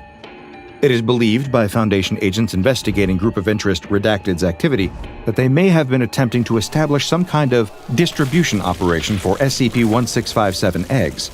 Packaging discovered at the site seems to indicate these anomalous eggs may have been specifically bioengineered for this purpose, possibly as an alternative to chicken eggs. This packaging and accompanying flyers have been submitted as evidence in this case, with one reading as follows. Need more punch to your breakfast. Grocery store eggs not working for you. Wish you could have a masculine omelet for once in your miserable life. Then buy the man egg. Man egg will make you manly. Ever hear of you are what you eat? Well, we at Redacted believe it's 100% true. That's why we make our eggs out of real humans. So what are you waiting for? Go scramble and eat the man egg. Warning, keep eggs refrigerated whenever they are not being directly used for cooking. Do not leave eggs outside of a cold environment for more than half an hour at a time. If anything emerges from your man egg, please call Redacted. The promotional material includes a disclaimer that states no actual humans are used in the making of SCP-1657. According to the flyers recovered at the site, a general human substitute is used. This material has also been found to include a symbol connected with known Group of Interest creations of men. Foundation agents are still looking into any potential connection between the creation and distribution of SCP-1657 and the group's controversial Genesis 127 project. Further information on creations of men and the Genesis 127 project are highly classified by the SCP Foundation. A reminder has been issued to all breakroom kitchen staff to not use SCP-1657 eggs when cooking personnel breakfasts. The seemingly endless snow stretching across the Siberian wilderness. Towering pines, their branches heavy with frost, framing the landscape. The stillness was broken only by the distant howling of wolves. Nestled deep within this desolation stood a solitary log cabin. Smoke curled lazily from the chimney, rising into the cold air. The scene was tranquil, almost idyllic, but inside the cabin, chaos reigned. The room was a shrine to obsession. Bookshelves sagged under the weight of mathematical tomes. Parchment covered every surface, equations scrawled in a frenetic hand, trailing off the edges of tables and spilling onto the floor. Diagrams pinned to the walls fluttered as the wind rattled the windows. In the center of it all, a figure sat hunched over a desk. A burly man with wild, unkempt hair and thick glasses. He leaned forward, his pen scratching furiously against the paper. His muttering filled the room, low and rhythmic, like the cabin itself was holding its breath. "They'll understand it," he said, his breath fogging in the frigid air. "They must. How could they not?" Around him, massive Siberian bears lounged like family pets. Their sheer size made the cramped room feel even smaller. One leaned against the wall, its dark eyes fixed on the man, while another sprawled by the hearth, its enormous paws twitching as it dreamed. The man finished his latest equation with a flourish, holding it up to the light. A manic grin spread across his face as he leaned back, surveying his work with satisfaction. Reaching for a fresh sheet of parchment, he began to write a letter. "Dear sirs and madams," he began, his voice rising with each sentence. "I submit to you my most recent innovation, an equation that transcends mere numbers and formulas. It is designed to expand the mind, to reshape perception, and to elevate the human spirit. Through it, your textbooks will become vessels of enlightenment, spreading knowledge in its purest form." He paused, taking a deep breath. "It is nothing less than a key to understanding the fabric of reality itself." Setting down his pen, he leaned back in his chair, addressing the bears as if they were an audience of scholars. "What do you think, my friends? Will they see the truth?" The largest bear, sitting majestically by the door, regarded him with a solemn expression. Then, as if in approval, it let out a deep roar that seemed to shake the very walls. The other bears followed suit, their voices filling the cabin with a sound that was both primal and triumphant. The man chuckled, a sound that was equal parts amusement and pride, folding the letter with care and sealing it. Outside, the sound of the bear's roars faded into the Siberian wilderness as the smoke curling from the chimney dissolved into the cold sky. A few months later, nestled in the center of a small English town, stood a modest brick building with the words White Cross Secondary School etched above its arched entrance. The steady ring of a school bell echoed through the halls as students poured into classrooms, their voices blending into a chorus of youthful energy. Inside one classroom, the buzz settled as the teacher stood at the front, her presence commanding. A pristine stack of freshly printed textbooks sat on her desk.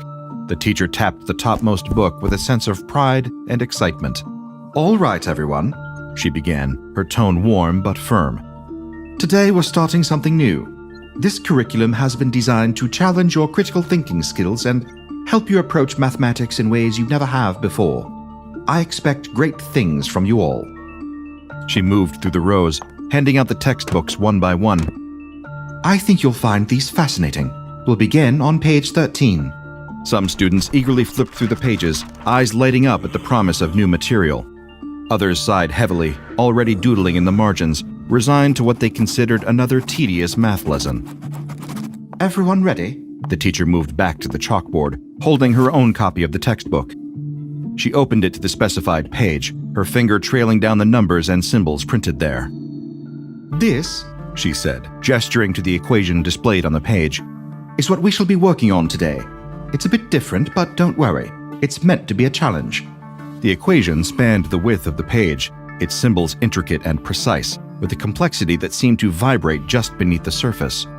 Numbers looped into patterns, forming shapes that felt unsettlingly alive. A few students gasped audibly. "It's like it's moving," one whispered, leaning closer to their book. "That's impossible," another muttered, though their voice lacked conviction. From the front of the room, the teacher smiled encouragingly. "I know it looks intimidating, but let's break it down together. Math is all about finding patterns, and I promise you, they're here." She turned to the chalkboard, beginning to transcribe the equation. The screech of the chalk seemed unusually loud, and a strange tension settled over the room. As the students worked through the equation, the air seemed to grow heavier. The lights flickered faintly, and a low hum began to move through the room, barely perceptible but unmistakably present. "Miss, something's weird," one student said, their voice breaking the silence. The teacher turned back toward her classroom, perplexed. "I feel strange," one of the students quivered. The teacher's brow furrowed. "It's just a complex problem," she reassured them, though her own voice carried a hint of unease. Then it began. A faint growl echoed from the far corner of the classroom. Heads snapped around, eyes scanning the room for its source. "Did anyone hear that?" someone whispered. Another growl, louder this time, and a shadow flickered across the wall. The teacher froze, her eyes darting toward the sound. "Everyone stay calm," she said, her voice steady despite the growing unease. "It's probably just—" The explanation never came. A massive, fur-covered form materialized near the back of the room, its golden eyes gleaming with predatory focus. A collective scream erupted as the bear let out a thunderous roar, its bulk towering over the desks. Students scrambled, chairs and desks toppling as they tried to put distance between themselves and the creature. The teacher stepped forward instinctively, her arms raised. "Stay together, don't panic," she shouted over the chaos. The bear took a step forward, its claws scraping against the linoleum floor. The hum in the air intensified, and the equation on the chalkboard seemed to shift, its symbols warping subtly. More growls followed, and the impossible happened again. Another bear appeared, and then another.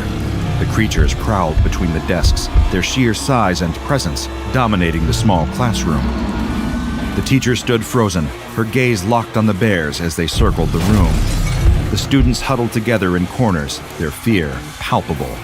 And on the chalkboard, the equation seemed alive now, its symbols twisting and warping as though mocking the chaos it had unleashed. The growls of the bears filled the room, a low, guttural symphony that drowned out the sobs of the fear-stricken students. Their eyes gleamed as they prowled between overturned desks and shattered chairs. The teacher pressed herself against the wall, her chest heaving as she struggled to maintain composure. But the chaos unfolding before her made even basic thought impossible. As if on cue, the school's alarm system blared, its shrill tone cutting through the cacophony. Red emergency lights strobed in the hallways, casting long, jagged shadows that writhed and twisted with every pulse. Outside, emergency vehicles screeched to a halt, their lights flashing in frantic bursts. Police officers and firefighters poured onto the school grounds, their commands barely audible over the rising panic of onlookers. Among them, a heavily armed SWAT team emerged, clad in black armor and carrying rifles drawn. "What's the situation?" one officer barked into his radio. "We've got multiple reports of animals, possibly bears, inside the building," came the static-laden reply. Inside, the reality was far more horrifying than any of them could imagine. The teacher clutched her desk for support as the bears stalked closer. Just as she opened her mouth to plead to anyone, anything, a muffled whimper came from the far corner of the room, drawing her gaze.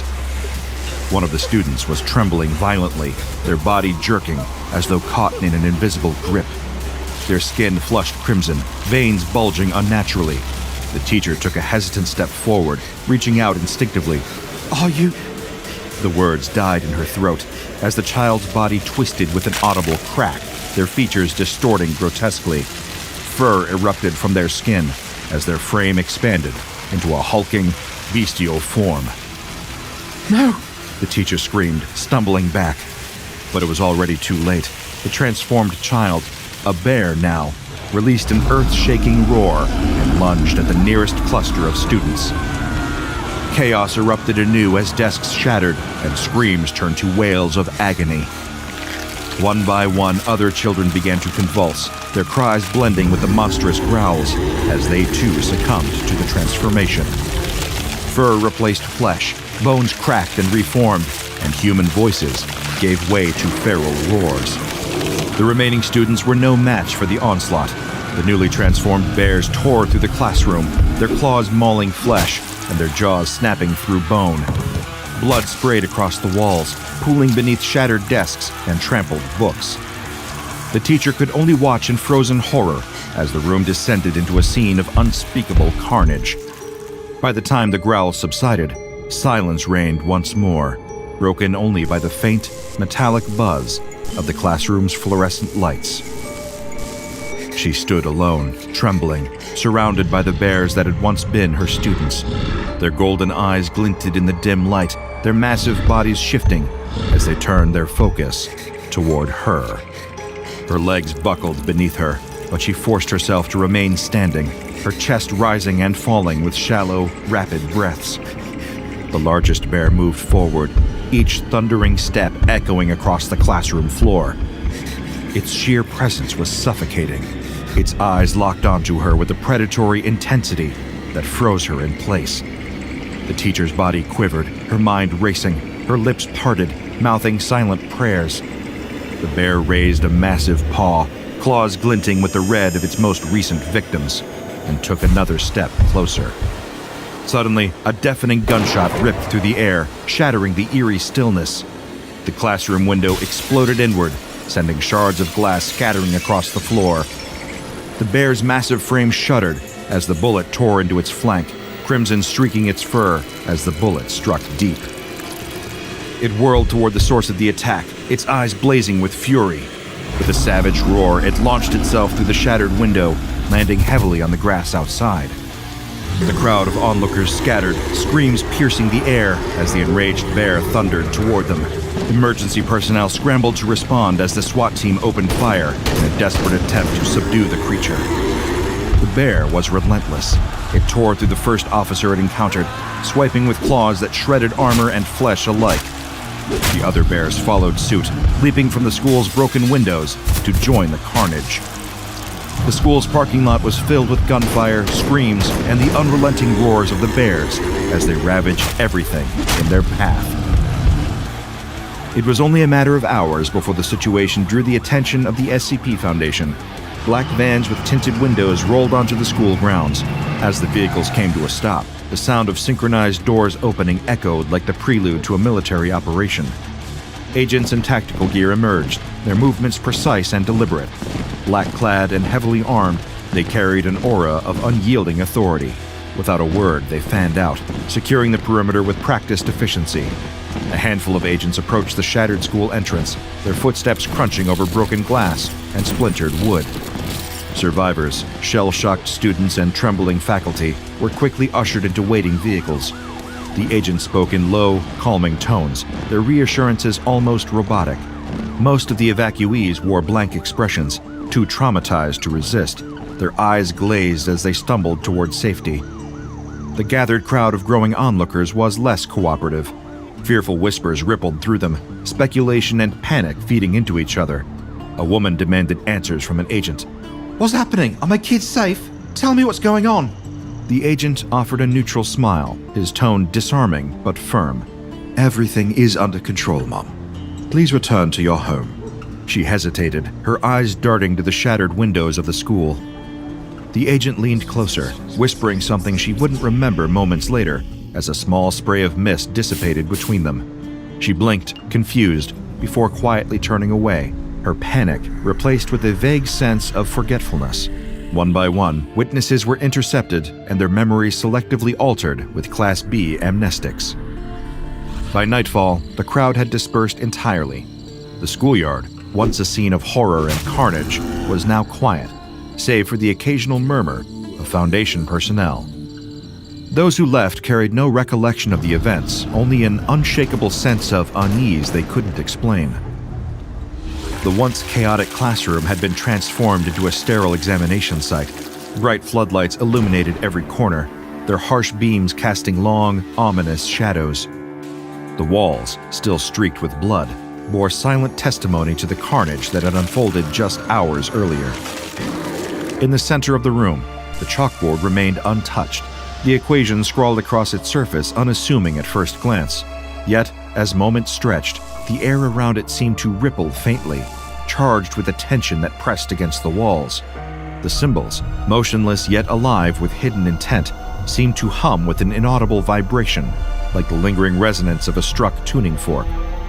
Metal tables were brought in, each one meticulously organized with containment bags. Textbooks, retrieved from the wreckage, were stacked neatly, their covers pristine despite the devastation. One researcher stood over a textbook, gloved hands trembling slightly as they flipped to page 13. The equation stared back at them, its intricate loops and patterns both static and impossibly alive. It's just numbers, The researcher murmured, their voice barely above a whisper, tinged with disbelief. They stared down at the swirling equation on the page. How does it do this? Across the room, an agent standing guard near the doorway shifted, his sharp gaze fixed on the researcher. It's not just numbers. He said grimly, his voice cutting through the hum that had begun to rise again, faint but insistent. Not anymore. The vibration in the air grew stronger, no longer subtle, but a low pulse that echoed within their bones.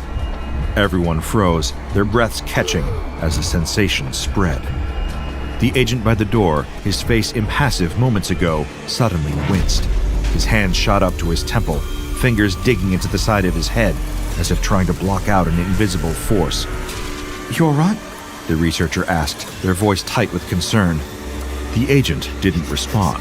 His breathing grew ragged, his body trembling violently. Something's wrong, he choked out, his voice strained. Before anyone could react, he doubled over, a guttural groan tearing from his throat. His skin flushed, veins bulging grotesquely across his neck and arms. His uniform strained against his rapidly expanding frame as his body contorted, bones cracking audibly. Get back! The lead agent barked, shoving the nearest personnel toward the far wall. The transformation was swift and horrifying. Fur erupted from the agent's skin in patches, spreading in uneven bursts until his entire body was covered in a thick, matted coat. His face elongated into a snarling snout, golden eyes gleaming. In moments, the man was gone, replaced by an enormous bear that roared with an earth-shaking fury. Chaos erupted. The bear lunged forward, swiping a massive paw at the nearest agent. The impact sent the victim sprawling, their body colliding with a metal table before crumpling to the floor in a lifeless heap. Blood splattered across the sterile room, stark against the clinical white floodlights. Take it down! The lead agent shouted, his voice cutting through the screams. The remaining agents opened fire, their weapons cracking loudly in the confined space. Bullets tore through the air, striking the bear's thick hide, but the creature didn't falter. It charged forward, its jaws clamping shut around another agent's arm, ripping through flesh and bone with sickening ease. The researcher pressed against the wall, their heart pounding as they watched the destruction unfold. The hum from the equation seemed to grow louder, more insistent, as though feeding on the chaos. The lead agent didn't hesitate. He raised his rifle, aiming directly for the bear's head. A single, thunderous shot rang out, the bullet striking true. The bear staggered, its roar faltering as it collapsed to the floor with a crash. For a moment, the room was silent, save for the labored breathing of the surviving agents. Blood pooled around the lifeless bear, its golden eyes staring blankly at the ceiling. Everyone regroup, the lead agent commanded, his voice tight but steady. Get the injured out of here. Secure the materials now. The Foundation personnel worked quickly to secure the materials, but by the next day, reports of similar incidents had spread across the region and beyond. Schools as far away as Scotland and Wales described identical scenes, classrooms overtaken by bears, students and teachers fleeing in terror, and equations that seemed to twist reality itself. Foundation operatives tirelessly fought to locate and retrieve every distributed copy of the textbook, but it was clear the anomaly had already spiraled out of control. Each confiscated book was transported to containment sites for further study, though the risk of interaction made progress slow. Meanwhile, the Foundation's top mathematicians and memetic specialists gathered in a sterile, high-security research lab deep within one of the Foundation's containment sites. The room hummed with tension, illuminated by the cold glare of fluorescent lights. On a large screen, the equation was displayed in painstaking detail, its looping, intricate symbols projected in high resolution. The researchers leaned over their terminals, their brows furrowed in concentration. Notes were scrawled on whiteboards, their surfaces filled with calculations and fragmented theories. Despite their best efforts, no coherent explanation for the anomaly emerged. Doesn't make sense, one mathematician muttered, running a hand through their disheveled hair. The arrangement of these symbols, it's as if they're moving between dimensions we can't even perceive. Another researcher, their face pale and drawn, tapped at their keyboard with trembling fingers. These patterns suggest, no, they demand, a logic that simply shouldn't exist. It's like they're rewriting the rules of math itself. The head of the team, a seasoned mimeticist, rubbed their temples and sighed heavily. We're dealing with something far beyond human comprehension. Every time we try to make sense of it, it feels like it's looking back at us. A nervous chuckle rippled through the room, but it quickly died as the lights flickered. Did anyone else feel that?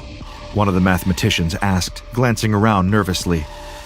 Before anyone could answer, a low hum filled the air. It was faint at first, but quickly grew into a deep, resonant vibration that seemed to rattle the very walls. The air grew thick, almost suffocating, as an oppressive weight settled over the room.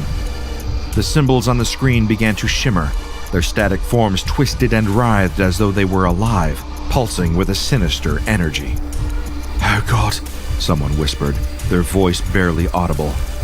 The first scream came from a mathematician seated near the front of the room. They clutched their chest, their breathing erratic as their skin flushed crimson. Their body convulsed violently, muscles tearing and bones snapping as fur burst forth from their skin. Get back! The mimeticist shouted, but it was too late. The transformation was rapid and horrifying. In moments, the mathematician was gone, replaced by a hulking bear whose roar shook the lab. Panic erupted. Researchers scrambled for the exits, knocking over chairs and equipment in their desperate attempt to escape. But the bear was not alone. All around the room, others began to convulse, their bodies contorting into grotesque, beastly forms. The remaining staff had no chance. The bears, now fully formed, turned on them with savage efficiency. Desks and monitors were smashed as claws and teeth tore through flesh and bone. Blood sprayed across the walls, staining the whiteboards and pooling beneath shattered glass. Some didn't transform themselves, but instead witnessed bears materializing from the shadows, emerging as if summoned by the equation's malignant influence. These bears wasted no time, their predatory instincts driving them to maul the researchers in frenzied attacks. Screams filled the lab, echoing through the corridors beyond, but they were short-lived.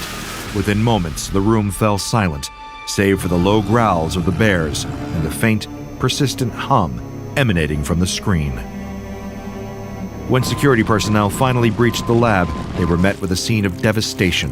Broken bodies lay strewn across the room, surrounded by the remnants of overturned desks and shattered equipment. The bears, now eerily calm, turned their eyes toward the intruders before vanishing into thin air, leaving the lingering hum in their wake.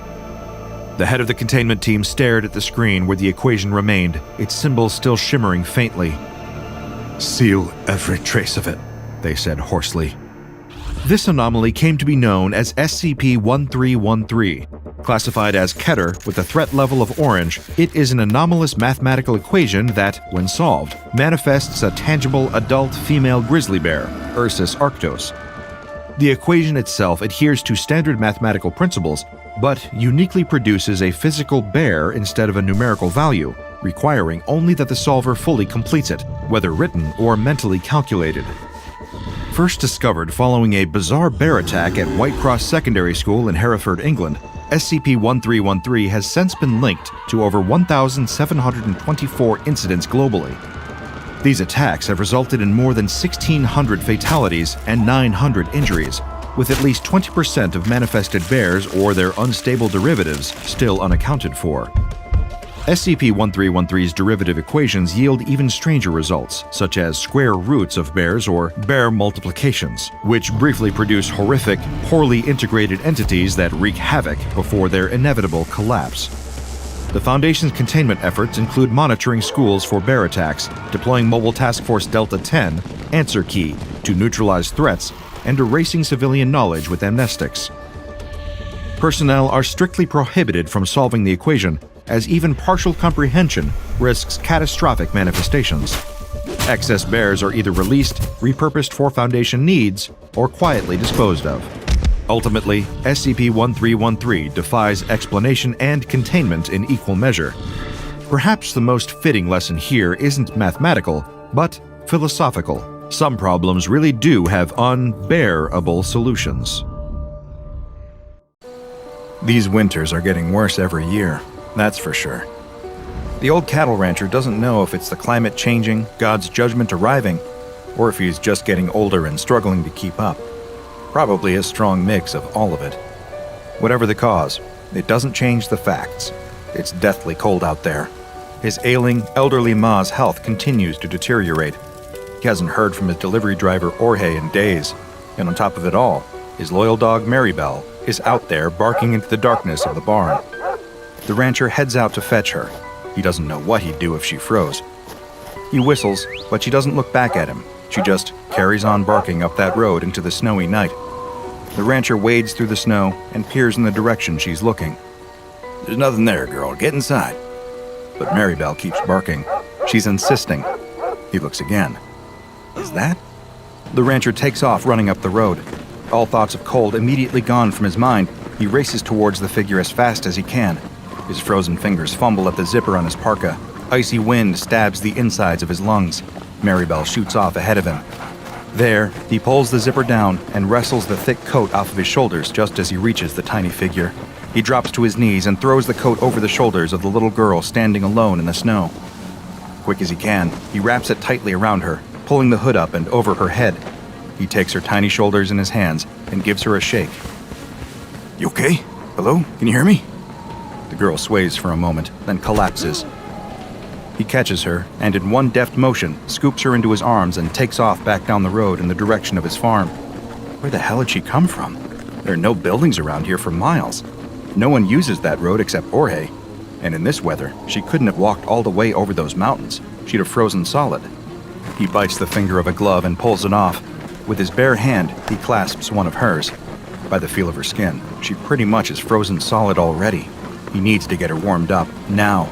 He kicks open the front door and bundles inside with a flurry of snowflakes and an anxious dog at his heels. The fire's not quite dead yet, so he rushes over to the hearth and lays the little girl down next to it. He can barely see her at all wrapped up in his enormous coat. She doesn't seem to be moving. Ma, I'm home. I found someone. The rancher grabs 2 dry logs from the side and throws them onto the fire. He piles kindling high on top of them and blows steadily into the embers at the bottom. They glow and swell in size. No taking yet. He blows again for longer, and again. He feels his head starting to swim. A crackle, a lick of flame. It's taken. Panting, he turns back to the bundled-up coat on the floor with the child inside. Still no movement. A sickening knot tightens his stomach.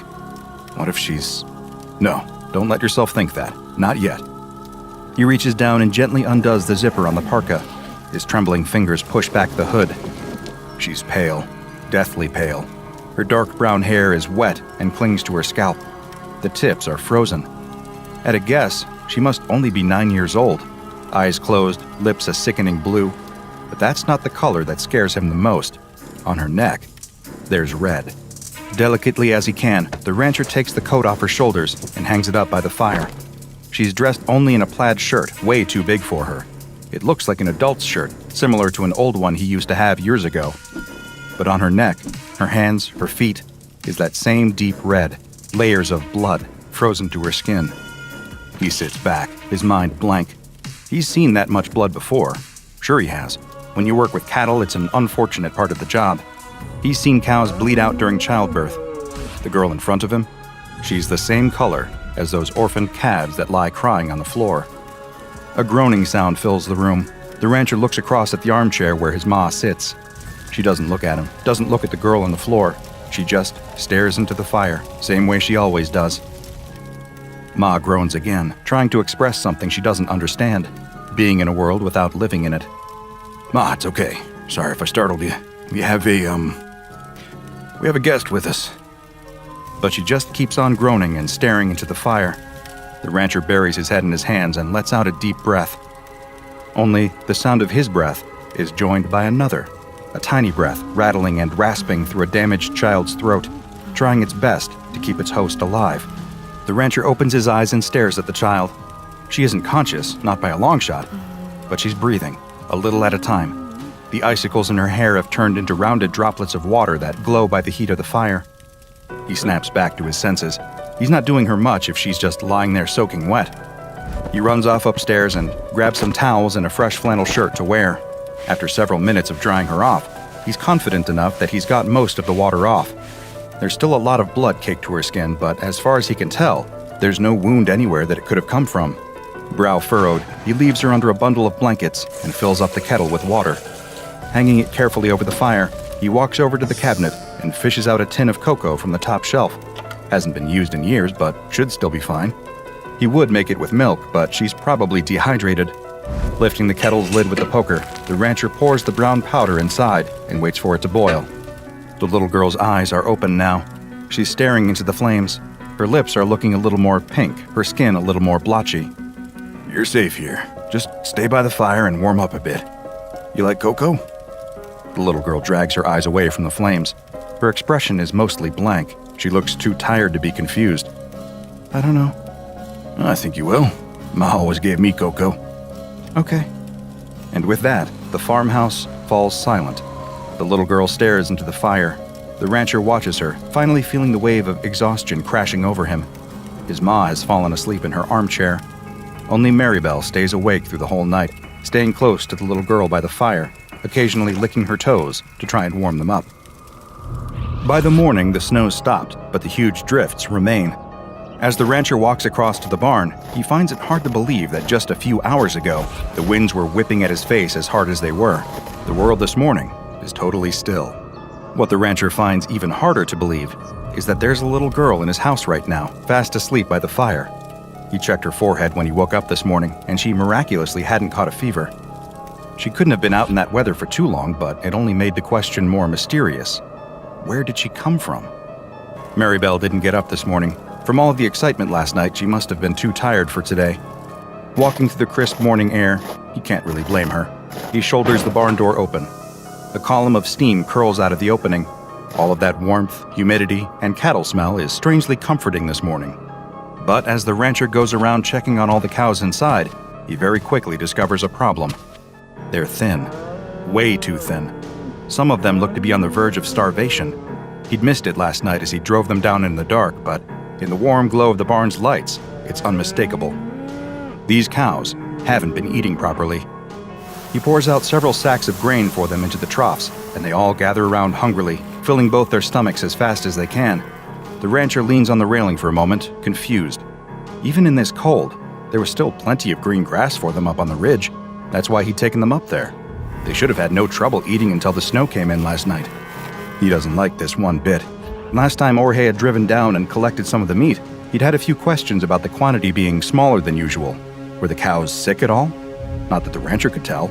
But now, looking at them, it's clear as day. Something's up. You hungry? The little girl nods. They sit across the table from one another, eating homemade bread and soup. Ma stays over by the fire. Maribel slowly wanders over to the kitchenette and flops down on the floor, exhausted. Where are you from? The girl shrugs her shoulders. You know how you got out here? Remember anything from last night? The little girl just eats her soup and shakes her head. She doesn't look particularly scared or worried, just a little confused. Where are your parents? Do you have parents? Again, the little girl shrugs. The rancher sits back and folds his arms. He's tried to call into town, but his phone line's gone out in the blizzard. Not much to be done until the snow clears. He's got a good relationship with the police around here. If he explains the situation, then it'll all be okay. What do you know? Can you remember anything from last night? It was dark. The girl slurps her soup. I was hungry. So hungry. Then I saw the light and I went towards that. My car? No.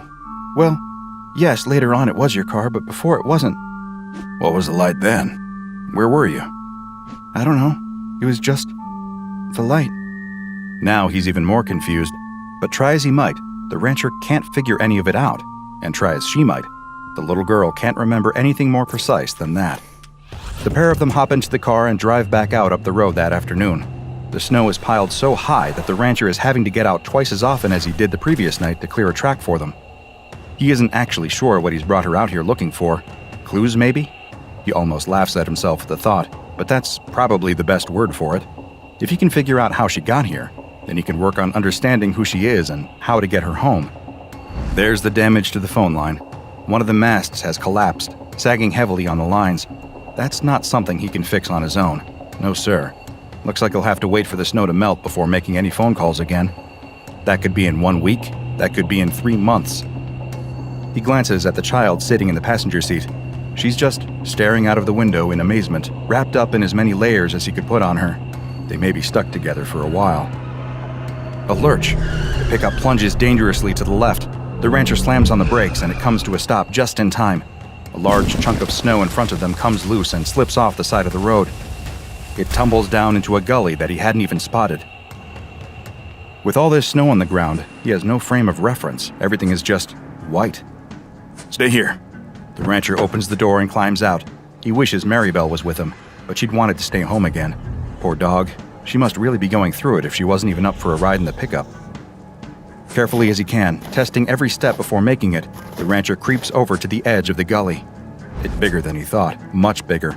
It continues down, more and more sharply for a few hundred feet, all the way down into a... Oh no. There's a semi down there, a big rig, warped and bent, lying on the rocks. Just a glance is enough to tell the rancher it's Jorge's, but he just keeps staring at it in disbelief. Can't be. But it is. Stay in the car. The rancher reaches past the little girl and into the back seat. Grabbing a pair of crampons and some rope, he straightens up and looks at the girl. She knows it's serious. He can see the concern on her face. Stay in the car, he repeats. By the time the rancher makes it down to the truck, his legs and back are killing him. All this work over the last 24 hours is going to start taking its toll sooner or later, but some things have to be done. He pauses by the semi. It's on its side. He'll have to climb up onto it and try to open the door. Some things have to be done. He hoists himself up and manages to clamber onto the metal door. It's badly crumpled, and the window is smashed in. He doesn't fancy his chances of being able to get it open. One look through the window shows him that he won't want to do that anyway. Blood coats every inch of the inside of Jorge's truck. The cabin that the rancher is so used to seeing and sitting in is almost unrecognizable. Smashed glass is sprinkled across every surface with a dark brownish-red layer of gore frozen into everything else. There, in the midst of it all, still wearing a seatbelt, is Jorge's body. It dangles like a limp carcass at a butcher shop, like the cows he hangs in the slaughterhouse. And like those cows, a large chunk of Jorge is missing. His fat stomach is gone, not just cut open, but gone. The tops of his thighs, too, and much of his chest. So much of him is just missing. Open arteries and lifeless nerves dangle in place. That must have been a hell of a crash.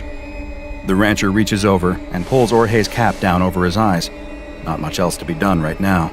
No way he can clean this mess up by himself. But as the rancher climbs up the valley, his mind starts to connect some dots that leave a sick feeling in his stomach. He's seen that much blood somewhere else, or rather, on someone else, just last night. He slams the door to the pickup shut and starts to drive back down the track. Since the snow stopped, all of the drifts that he'd cleared earlier remain clear. It's only a few minutes' drive back down to the farm.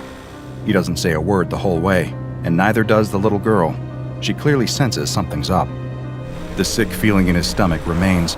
He pulls up the handbrake, and the two of them sit in silence outside the farmhouse. There's a truck in that valley. Did you know that? Yes. Is that where you came from last night? I don't remember. Was he... The rancher stops. Jorge didn't have any kids. What were you doing in his truck? I don't know. Was he... The rancher can't bring himself to accuse his best friend of the words that almost left his mouth. Do you think you might not remember because something bad happened to you? I don't know. The rancher closes his eyes for a long moment. Silence fills the pickup. Come on, let's get inside. But inside wasn't the safe haven he'd been hoping for. Ma's been throwing up. Not just once, but a few times. She's distressed, groaning aimlessly for someone to come and save her. Maribel is pacing around the room, yelping and whining. The rancher immediately goes upstairs to get some rags to clean up with.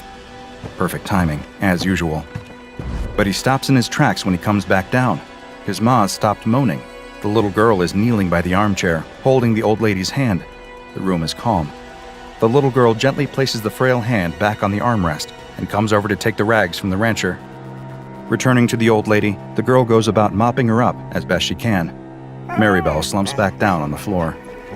And that is how the four of them exist for the next few days. Ma gets sicker steadily, but the little girl stays by her side all day long, caring for her in every way. The rancher's glad of that. It gives him the time he needs to help his cows outside. None of them are in a good shape. Whatever it is, they're still getting thinner. He feeds them all the grain they'd normally need, and then some, and they always finish it off, yet none of them are getting any fatter. The rancher leans on the railing, trusty dog by his side. His energy is starting to really lag behind what he needs. The last couple of days, even though he hasn't done all that much, have totally taken it out of him. How do you think it is, Maribel? He looks down at his little friend. She's looking thinner too, actually, but she's been eating just fine. It hits him. Tapeworms. As soon as the word comes into his head, it makes total sense. His cows, his entire herd by the looks of things, have been riddled with tapeworms. Oh, hell. He hasn't got anywhere near the amount of medicine needed to give some to all of them. Even if he did, a lot of them are looking pretty far gone.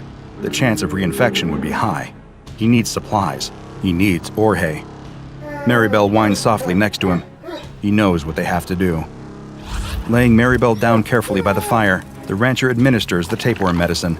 For a few hours, they lie there together. He strokes her side, waiting for her to pass it. The little girl watches over his shoulder. His ma sits back in her chair, mumbling to herself. He hasn't talked to the little girl anymore about Jorge yet. He isn't sure what there is to say. Maybe he should ask if Jorge was sick. After all, the cows clearly have had these tapeworms since before the other night. Jorge may have picked up contaminated meat from him last time he came. Maybe. Maribel passes the worm on the rug. Ugh, the smell. The rancher uses the tongs next to the fire to pick the worm up. It's long and pale. And dead. He tosses it into the fire and puts the tongs in the flames for a bit to sterilize them. The worm sizzles and pops in the flames. The sound makes his stomach crawl. The rancher glances around and sees the little girl staring at the tapeworm. He looks past the girl to his ma sitting in the chair.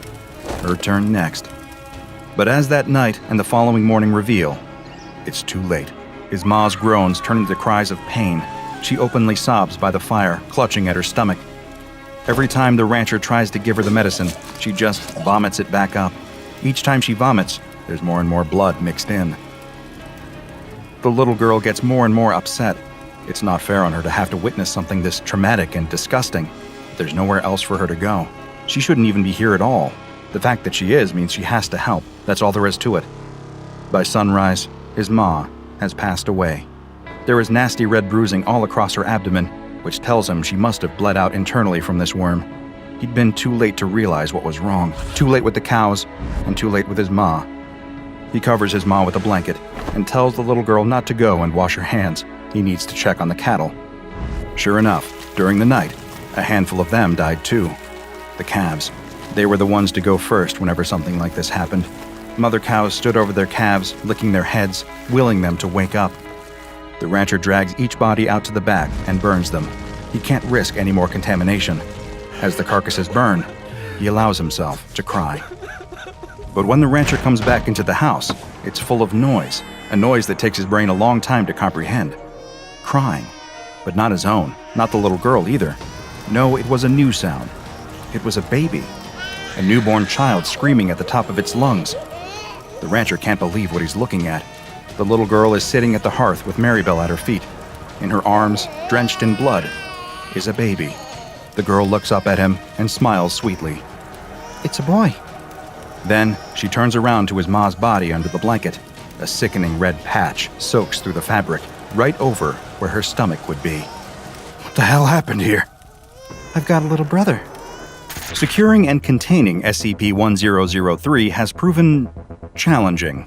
This is largely because the tapeworm that causes all of this damage is virtually indistinguishable from Echinococcus granulosus, the common variety of tapeworm that causes hydatid disease. The tapeworm, designated SCP-1003-1, follows the same life cycle as other regular worms. Its eggs come into contact with an animal through contaminated meat, saliva, or unclean surfaces and are ingested. Once inside the gut, they grow and latch onto the inside of the digestive tract, where they feed on the nutrients of the food traveling past them, steadily growing bigger and stronger. Once mature, they lay eggs, which pass out in the animal's excrement to continue the process. Infections spread quickly, particularly in unsanitary conditions amongst livestock, and can often be difficult to contain, as by the time the symptoms, nausea, weight loss, fever, start to manifest in the infected, the worms have likely already reproduced and have a new generation growing in the guts of other animals. As far as the Foundation is aware, SCP-1003 follows this normal pattern in all observed animals except humans. When a human ingests an egg from this tapeworm, a very different creature starts to grow in their gut. Human embryos, with the same genetic code as the tapeworm, begin to form. The rate of their growth is greatly accelerated, however. By just 8 weeks, they are as mature as the typical 3-week-old neonate or newborn child, although similar in size to an 8-week-old embryo at 13 to 16 centimeters. Many eggs usually enter this fertilization period, but almost all of them die before having a chance to develop much beyond the early stages. They stand the best chance of survival when buried in the hepatic tissue, where they can absorb plenty of nutrients from their host. The host at this point usually starts to experience mild symptoms, lethargy, the occasional stomach cramp, nothing particularly severe, yet. The embryos that survive soon develop rows of temporary, razor-sharp teeth. At this point, passively absorbing nutrients is no longer enough for them. They bury their teeth into the soft tissue surrounding them and begin to eat. Once they enter this stage, their rate of growth increases exponentially the more flesh they consume. Eventually burrowing out into the world, the tapeworm child is born drenched in blood. The size and apparent age of the child that emerges from the corpse are determined by the size of the person they consume. For example, the child eating its way out of the rancher's maw appeared to be only a 10-month-old child, as there was very little of the frail old woman for it to eat. By contrast, the little girl who emerged from Orhe's gut had plenty of fat to feast on, and so was able to grow to the size of a 9-year-old. Once the child emerges, the teeth that they'd used to eat their way out quickly become loose and are replaced by regular human teeth. The children themselves have no memory at all of where they've come from or what they are. They have the same motor and linguistic skills that a regular child would possess at their age. Nothing, aside from their DNA, marks them out as being any different from the children around them, blissfully ignorant, just like the children around them.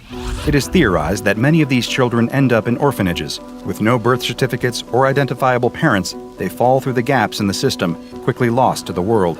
The only way to really track them at all is to follow the infections they cause. You see, these tapeworm children have one final curse they must live with.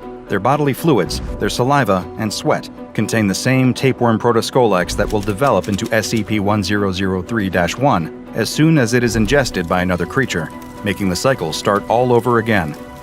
If you want to track down a tapeworm child, and I highly advise that you don't, all you have to do is follow the trail of nasty stomach infections, internal bleeding, and freak pregnancies amongst the outcasts of society. It, unfortunately, will not take long. There are currently 10 instances of SCP-1003-2 in containment. The children live in Bioresearch Area 13 under strict supervision. Researchers are only permitted to enter their cells whilst wearing full-body biohazard suits, but first must have Level 4 security clearance and must have written permission, and can only enter with specific research goals agreed upon. All staff are regularly tested for the presence of any kind of tapeworms in their system. No other animals are permitted in this facility. The dentist is clocking out after an especially long day. A root canal, a wisdom tooth extraction, too many cavities to count, when her cell phone rings.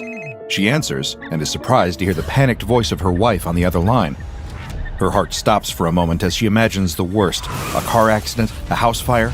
But after listening for a moment, she's able to gather enough context to relax. Their son lost his first tooth today. There was a bit of blood on his face, which had sent her wife into a bit of a state. But now, as they both realize it was nothing more than a standard rite of passage, the moment of terror is over. When the dentist arrives home, she finds her wife and son sitting at the kitchen table with dinner ready, and her wife is in the middle of a story. She's telling their son, who listens wide-eyed and rapt, all about the magical creature known as the Tooth Fairy.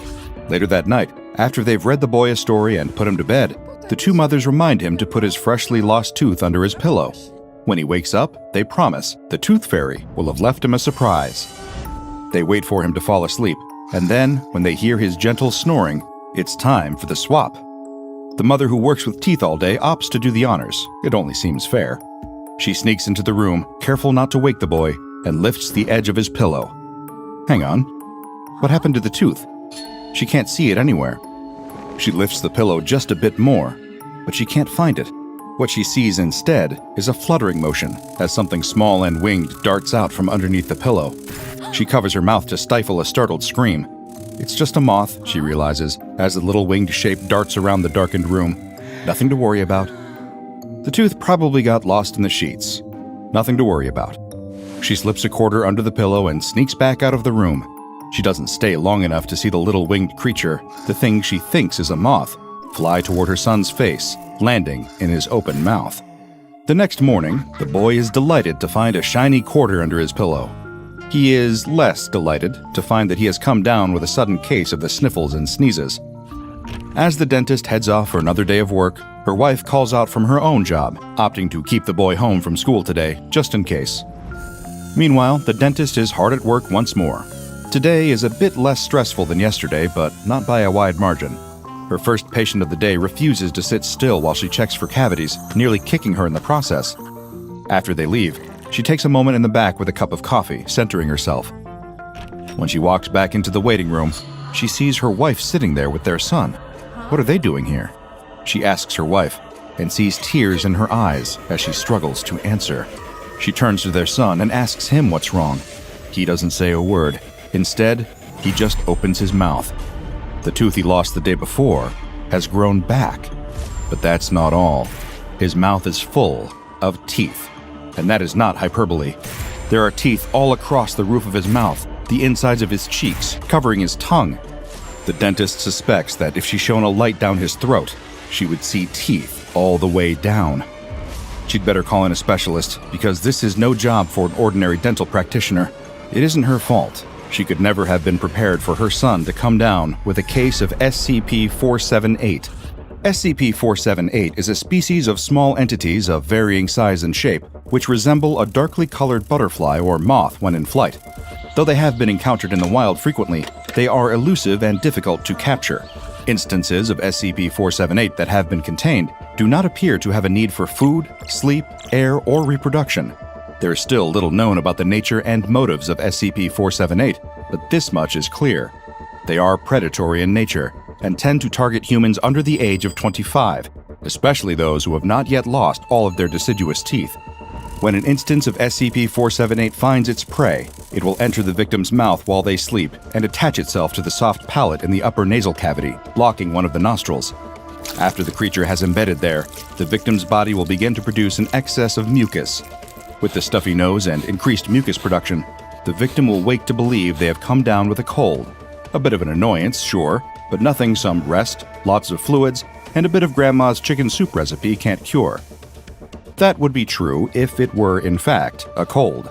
But as the condition progresses, the victim soon realizes that they have come down with more than a case of the sniffles. Soon after waking up, the victim's palate will begin to generate teeth at a rate far faster than ordinary tooth growth. The more teeth grow in, the faster they grow, and the more quickly they spread. These teeth will continue to sprout from the palate, more and more teeth emerging through the skin, until the entire palate has been covered. But it doesn't stop there. Oh no. It continues down the victim's throat and into the esophagus. Over the next several days, usually between 2 and 4, the growth of teeth will continue down into the stomach lining, filling the stomach. Then, teeth will begin to grow in the lungs, making it difficult to breathe, then will grow from the subcutaneous layer of skin. The law of conservation of matter comes into play as these teeth sprout. The calcium required to produce them can't just come from thin air. It must come from somewhere in the body. In this case, that would be the skeleton. Skeletal calcium is leached away to provide new teeth with the material they require. As you might imagine, this process is extremely painful and downright unpleasant in every way. Now, there's no polite way to put this. The ultimate stage of the infestation involves teeth growing downward through the digestive tract. The growth stops once the entire digestive tract has been filled with teeth. Then, the SCP-513 instance will fly out through the victim's mouth, leaving the tooth-filled victim behind. These teeth are, aside from their placement, ordinary. They contain a root, nerve, enamel, just like any tooth you might find in a mouth. You know, where teeth are ordinarily found. The parts of the body where the teeth have formed may expose them to unusual conditions, such as the high concentration of acid in the stomach. Teeth that form within the skin, on the other hand, group together and form large, hard masses of dental material beneath the surface of the skin. The method by which SCP-513 induces this heightened growth of dental tissue is currently a mystery. At first, Foundation research into the nature of the anomalous beings resulted in few leads. But then, one potential lead emerged in an unlikely place. In order to understand the nature of this lead, then I must first take us back in time to the year 1956. Dr. Razman Yelkov was issued a task by his comrade, Dr. Grigory. Grigory asked Yelkov to develop a method that would allow him to produce perfect specimens of human teeth, new, authentic specimens not taken from a cadaver or made from an alternative material. It seemed like an impossible task, until a fellow doctor told him stories of an unnamed man who had found something impossible. Tooth fairies. Dr. Yelkov's colleague brought him to the man with no name, who told him all about these fairies. While traveling during the war in search of remedies, the man said that he met and captured a fairy called Isabella. This Isabella taught the unnamed doctor the fairy language and appointed herself his assistant. From there, Isabella taught the unnamed doctor about the methodology of the fairies, how they could draw enamel from human bones, and how they used that enamel as a source of nutrients to sustain themselves. Naturally, Dr. Yelkov had his doubts about the strange man's claims. He asked for proof, as any of us might in the face of fairy tales, and the doctor with no name was happy to provide it. He took Dr. Yelkov to his workshop, and upon stepping through the door, the doctor was met with a sight of at least 50 fairies fluttering around the room, their dark, iridescent wings beating as they flitted to and fro. This was it, the secret key he had been looking for, the way to unlock the seemingly impossible task he had been issued. The man offered Dr. Yelkov a room for the night, and he accepted, with the intent of learning more about the secrets of the fairies in the morning. But the events of the evening did not go according to plan. When Dr. Yelkov offered to purchase some of the fairies from the man in order to use them for his own research, the offer was refused. Dr. Yelkov, ever the ruthless pragmatist, drew his weapon and fired one single shot through the unnamed doctor's heart. With no one left to stop him, he grabbed a large jar and began to capture the fairies. He managed to catch 30 of them in total before setting off on the journey back to his own laboratory. Once Dr. Yelkov was back in his laboratory, he examined the fairies more thoroughly. They looked like ordinary butterflies at first glance, but a closer look revealed humanoid characteristics: arms, hands, legs, and faces. While inspecting and performing autopsies on several of the creatures, Dr. Yelkov determined that the specimens contained unidentified chemicals which react with the oral environment. He isolated these chemicals for further study. Now, the real work could begin. Dr. Yelkov analyzed the way in which the fairies' physiology interacted with sodium monofluorophosphate and hexafluorosilicic acid, and in doing so, was able to reproduce the effects a fairy might have on a human body, recreating it on a common fungus. This was not enough for a finished product, however, as the fungus had no source of calcium that would allow for the formulation of human teeth. He would have to test his new research on human subjects in order to truly gauge its effectiveness. For his first test subject, he selected an 8-year-old child from a camp in Moscow. She was injected with 20 milliliters of the serum he had managed to develop and observed for 10 days without any notable changes. Then, on the 11th day of the trial, the patient was short of breath and complaining of abdominal pain. An X-ray showed a large mass beneath her left lung. 2 days later, the patient was dead, and Dr. Yelkov extracted a large mass of calcium from her lower left abdomen. The cause of death was massive internal bleeding caused by this very mass. Over the course of several more human trials, Dr. Yelkov fine-tuned his serum. It was producing calcified masses in the bodies of the subjects, sure, but Dr. Grigory was expecting teeth. He was getting closer, though. By trial 4, he had managed to create teeth, though they were undeveloped and had not fully grown to the proper size and shape. But it was progress, grim and gruesome as the process was. By trial 19, he had cracked it. The test subject was the teenage daughter of an American businessman named Kyle Schrader, a man so greedy and craven he had sold his own child for medical testing, all for a hefty chunk of change, $2.6 million, courtesy of Dr. Yelkov's patron, Dr. Grigory. This trial was, frankly, horrific to read. I've pored over some disturbing scientific documents in my time, but never something that distressed me quite so much as the tale of a teenage girl sold by her father, made a lab rat by a mad doctor, treated without anesthesia, and lobotomized when she complained. But Dr. Yelkov did not see it as a horror. He was simply elated that his labor had yielded that most calcium-rich of fruits, teeth. He packaged the extracted tooth specimens and sent them to Dr. Grigory for approval, along with 7 other dental practitioners. Now, I am not one to express a belief in karma, per se, and Dr. Grigori's exact fate is unconfirmed to this day, but I can believe we can extrapolate what became of him based on what the Foundation learned about Dr. Yelkov's work.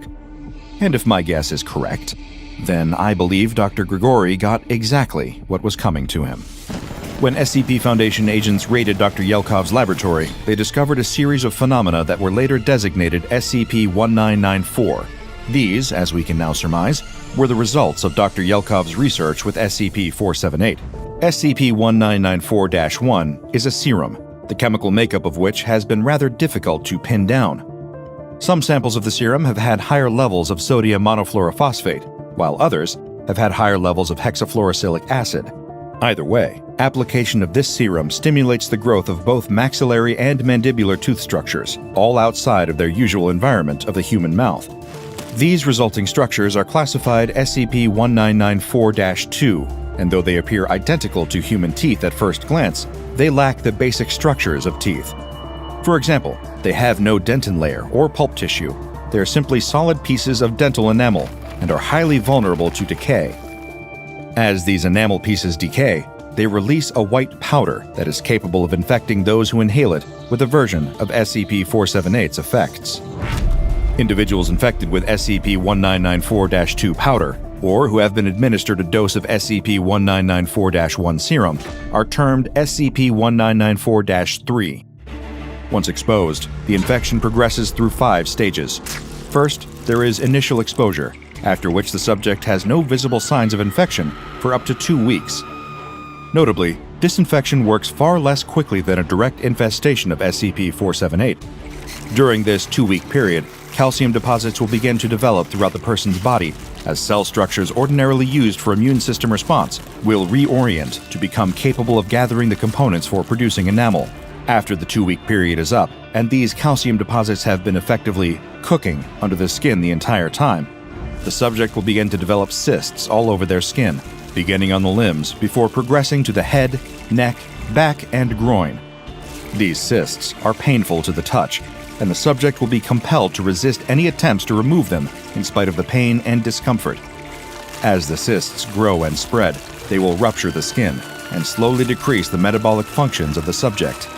At a point approximately 5 weeks after initial exposure, the cysts will burst open, revealing the mature, adult human tooth that has been growing beneath the surface. Once the tooth has emerged, it cannot be removed from the skin tissue except via surgery. Once the subject has reached this stage, the breakouts of teeth will occur faster and faster, spreading until they have covered all of the extremities, and then will begin to manifest in the soft tissues of the palate, the inner ear, and ocular tissues, spreading to every orifice. This stage of the infection resembles an infestation of SCP-478, though the teeth are lacking the interior nerve and pulp present in those created by SCP-478. Though the teeth may be removed through surgery, as I mentioned, the surgery is only a temporary fix. After any teeth are removed from the body, new growths will form in their place.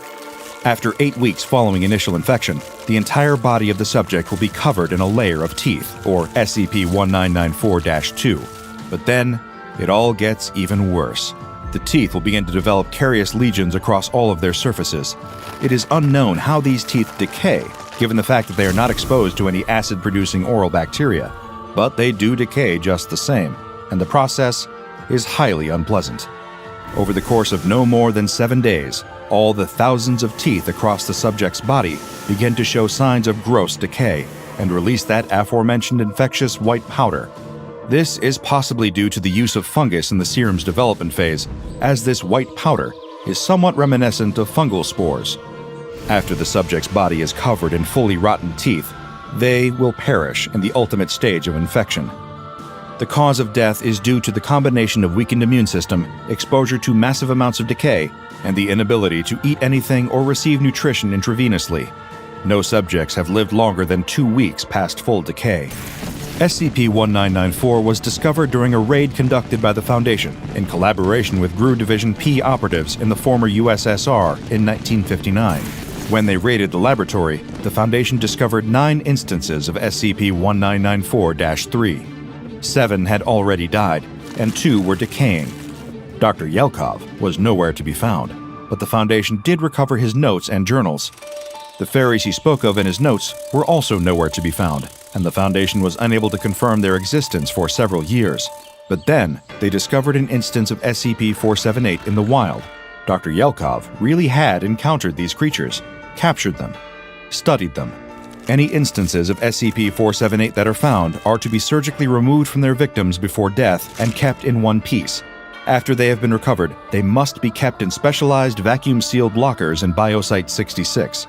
As instances of SCP-478 do not appear to be able to pass through solid matter, they may be held indefinitely, as long as no damage occurs.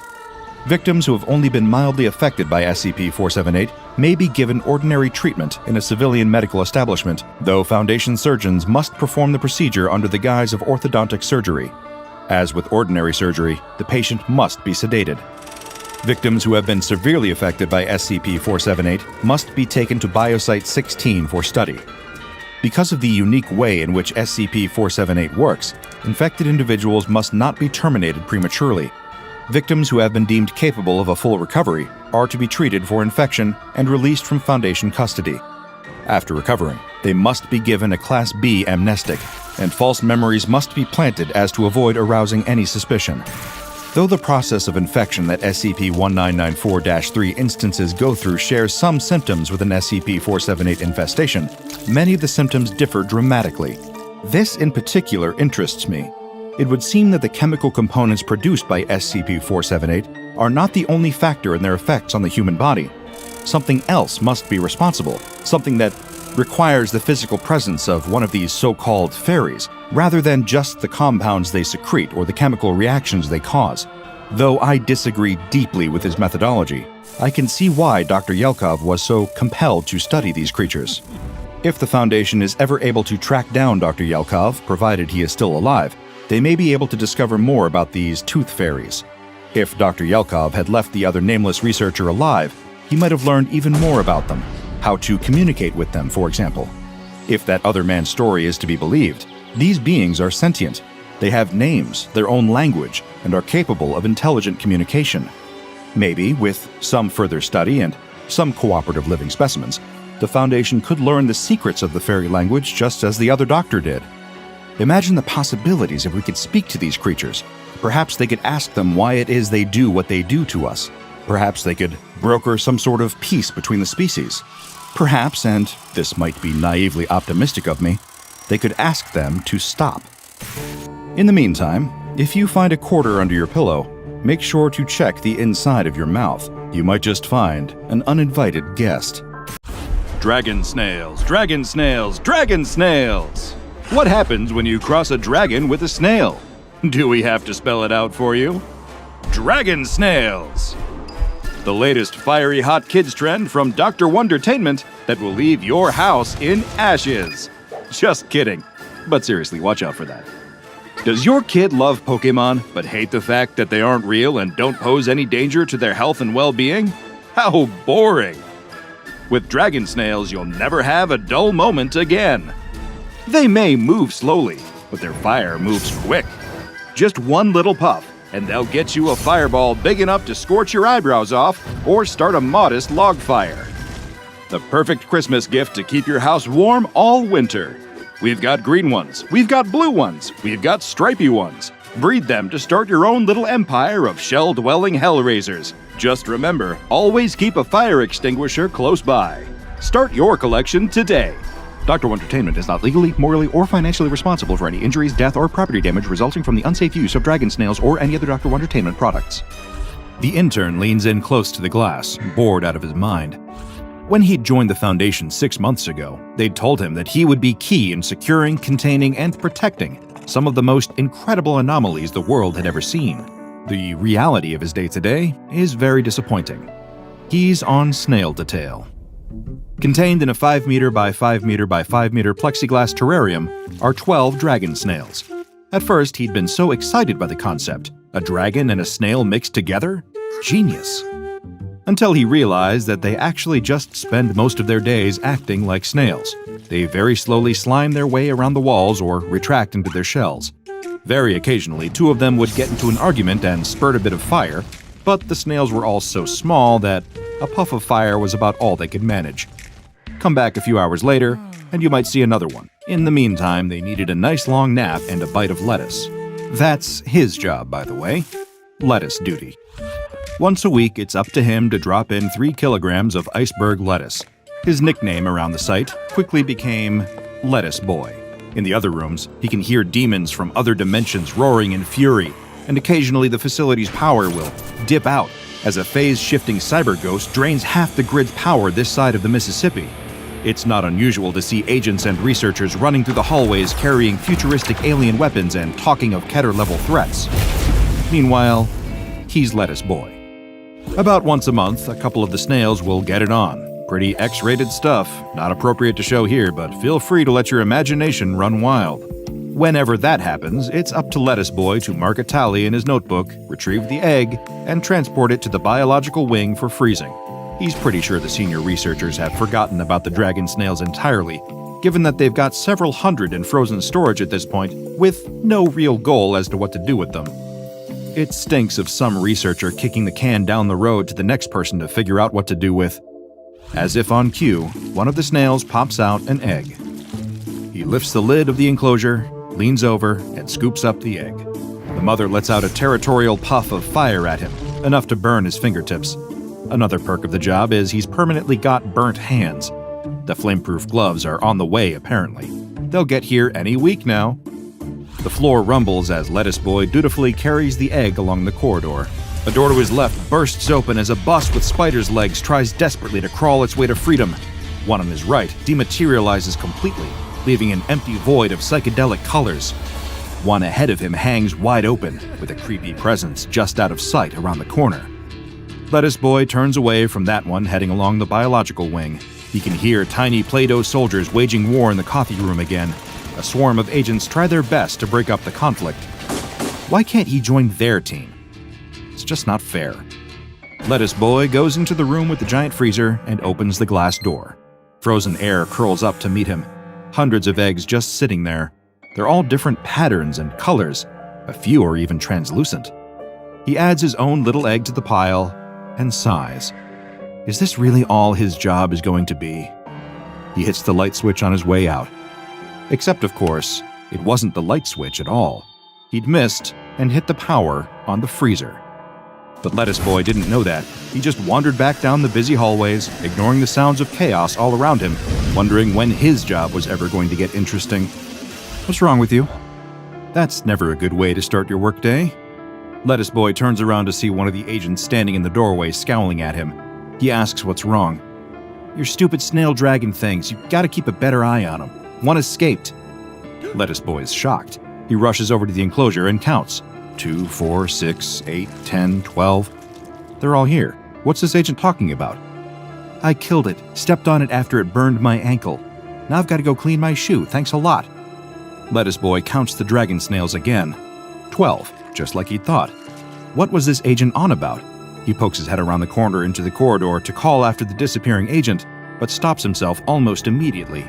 Smeared all along the wall next to his face is the unmistakable slime of a fresh snail trail. Not just one. How many are there? They crisscross each other, snaking their way behind pot plants and up into the vents. Lettuce Boy takes off in a sprint in the direction of the freezer room. Surely they haven't. He hears an accusatory voice asking him where he thinks he's going. It's the head researcher at the site. Lettuce Boy skids to a halt and tries to compose himself. Running in the corridors is strictly prohibited unless in case of an emergency. Is there an emergency right now? Lettuce Boy shakes his head violently. No problem here, none at all. Everything's totally fine. The head researcher asks him if he's delivering dragon snail eggs to be frozen. He shakes his head again. Then you have no reason to be going to the freezer room. Back to your post, or I'll be writing you up. With no other option, Lettuce Boy turns around and slowly walks back to the snail room, feeling a pair of beady eyes drilling into the back of his head the whole way. All he can do is cross his fingers and pray she doesn't see the slime on the walls around the corner. As soon as he's out of sight, he ducks behind a plant and tries to devise a plan. He needs to get back into the freezer room some way or another. There's a chance only a couple of the dragon snails have thawed enough to hatch. Maybe if he can switch the freezer back on soon enough, it'll all be fine. One of the snail trails guides his eyes up a wall to a vent with a couple of loose screws. He's always wanted to do this. Quick as a flash, the vent cover is off, and he's inside, crawling along and sneezing every few seconds from his dust allergies. He's not exactly John McClane from Die Hard, but the comparison definitely crosses his mind. He also can't help but peer through some of the grates. In one, he sees a portal to hell. It's enormous and pulsing with power. Every now and then, a demon's hand will reach through and claw around, trying to grab onto a human and drag them to their demise. And what's that on the ground? Oh no. There is a singular dragon snail boldly, if slowly, squelching its way towards the portal. He has to stop it. Who knows what will happen to it on the other side? But it's too late. The little snail has disappeared through the open portal. That will have to be a problem for later. He crawls on, and in a couple of allergy-ridden minutes, he tumbles onto the floor of the freezer room. He sits up and looks around. It's not good. The walls are all scorched black, and there are snail trails everywhere, and little newborn dragon snails of all shapes and colors are all making their way to the doors. He rushes over to the open freezer and peers inside. It's not so bad after all.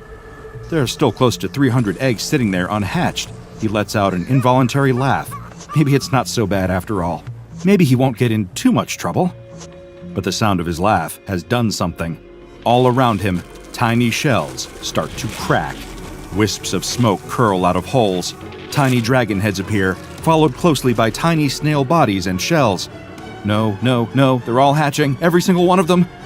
One by one, every dragon snail rummages its way out of its shell and gives a triumphant puff of fire, looking at him through bleary eyes.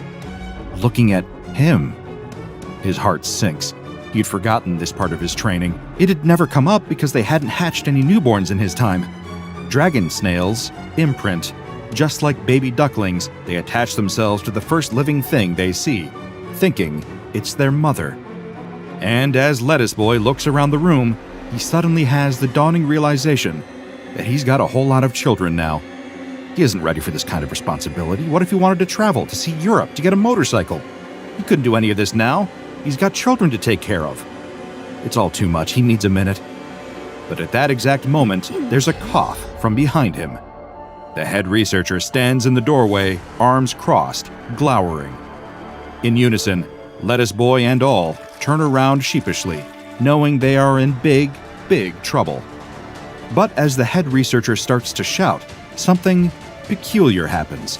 The dragon snails all start to slowly but surely creep over to the intern's boss. The more she yells, the more dragon snails join the crowd congregating at her feet. Her tirade gets louder and louder, culminating in a "You're fired!" As soon as the words leave her mouth, a fireball fills the room. All at once, all of the dragon snails gathered around her spew out as much fire as they can manage. On their own, they've never been much of a threat, but a few hundred of them going off at the same moment in a confined space creates a ball of fire so bright and hot that Lettuce Boy throws a hand in front of his face and falls backwards.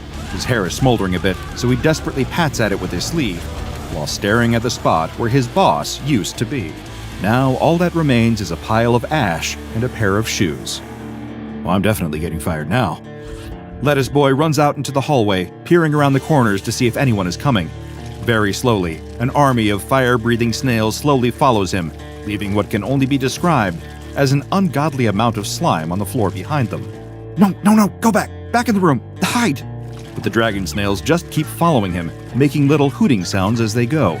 This whole imprint thing is clearly no joke. He needs to get them into the terrarium with the original 12. Once they're all contained, he'll figure out what to do next. Will they all fit in there?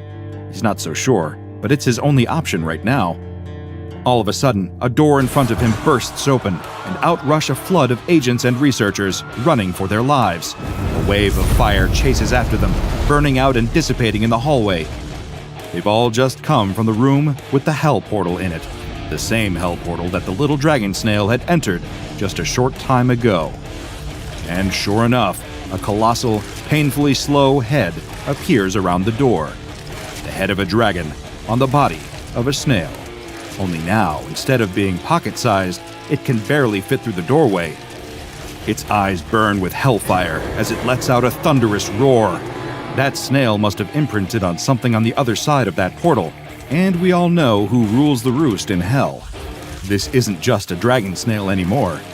It's a Satan snail now. Lettuce Boy turns around and runs for his life, as do the rest of the personnel in the building. The fortunate thing about being chased by a hell snail is that you don't have to run very fast or go very far to get away. It's not exactly a high-speed chase. He crashes through a doorway and turns to address his dragon snail army, who are one by one catching up with him as fast as they can. What do I do? The dragon snails just hoot happily up at him, enjoying all of the chaos. He needs a fireball, and a big one, to kill the hell snail. Except all of his companions look very tired from the fireball that killed his boss, a problem for later. If they were in their terrarium, he'd give them a head of lettuce and a few hours nap, but they don't have that kind of time. There's only one thing for it. Lettuce Boy throws open the cupboard. 574 dragon snail eyes stare in wonder. It's beautiful. It's glorious. It's lettuce. Kilos and kilos of lettuce. Their mouths hang open in ravenous excitement as Lettuce Boy lives up to his name, shredding head after head of the crisp green vegetable. Tiny mouths crunch and swallow as fast as they can as the ominous sound of fat, heavy slaps fills the room. A giant shadow falls across the doorway. And then the head of the dragon appears, its growth supercharged in the furnace of the underworld, its eyes driven mad with evil. The shell must weigh as much as a small car. The hell snail turns its head to him and gives a wet, oozy roar that sprays snail slime all over Lettuce Boy's face. He wipes a sleeve across his eyes and clenches his fists, determined. Dragon snails, attack! A couple of the snails cough. One manages to splutter a few sparks. Most of them are still enjoying their lettuce so much they haven't even noticed their aggressor in the doorway yet, happily chomping away with gummy little mouths. The hell snail rears up and opens its mouth wide. Lettuce Boy closes his eyes and takes a deep breath. If this is how he dies, so be it. He's ready for the fire that's about to consume him. Any second now. He's ready. He opens a hesitant eye. The hell snail's mouth is still wide open. Its eyes are staring not at him, but at what's in his hand.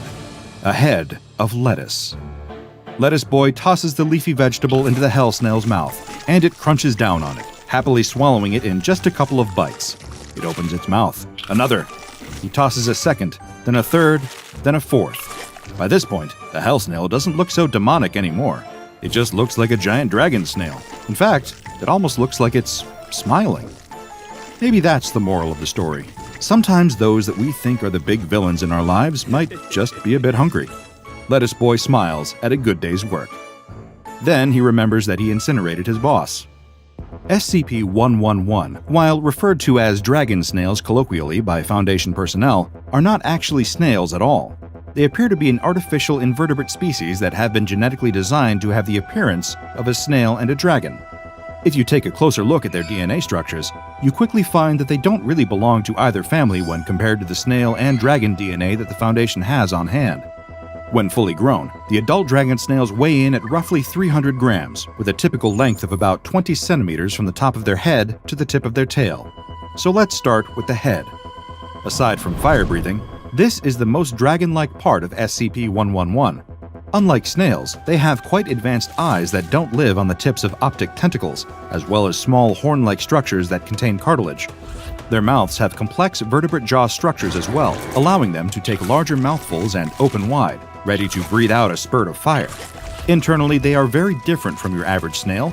They are warm-blooded and lay eggs that have hard shells of varying patterns and colors. And of course, there is the fire, too.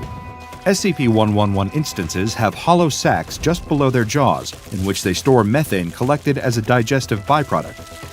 While most animals would eject methane as a waste gas, the dragon snails store it as a fuel source.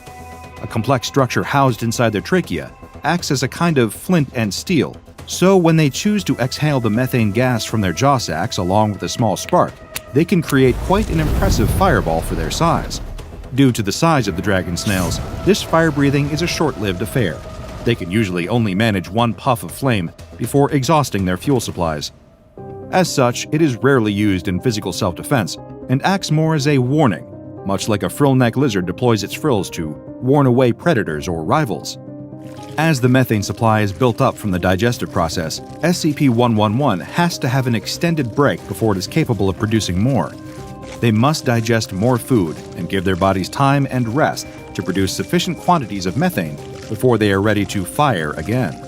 Another quirk of their jaw structure and internal anatomy is that, unlike regular snails, dragon snails are capable of vocalizations. They make gentle hooting noises. Studies are ongoing as to the purpose of these hoots, though it is possible that they are used as a rudimentary form of communication.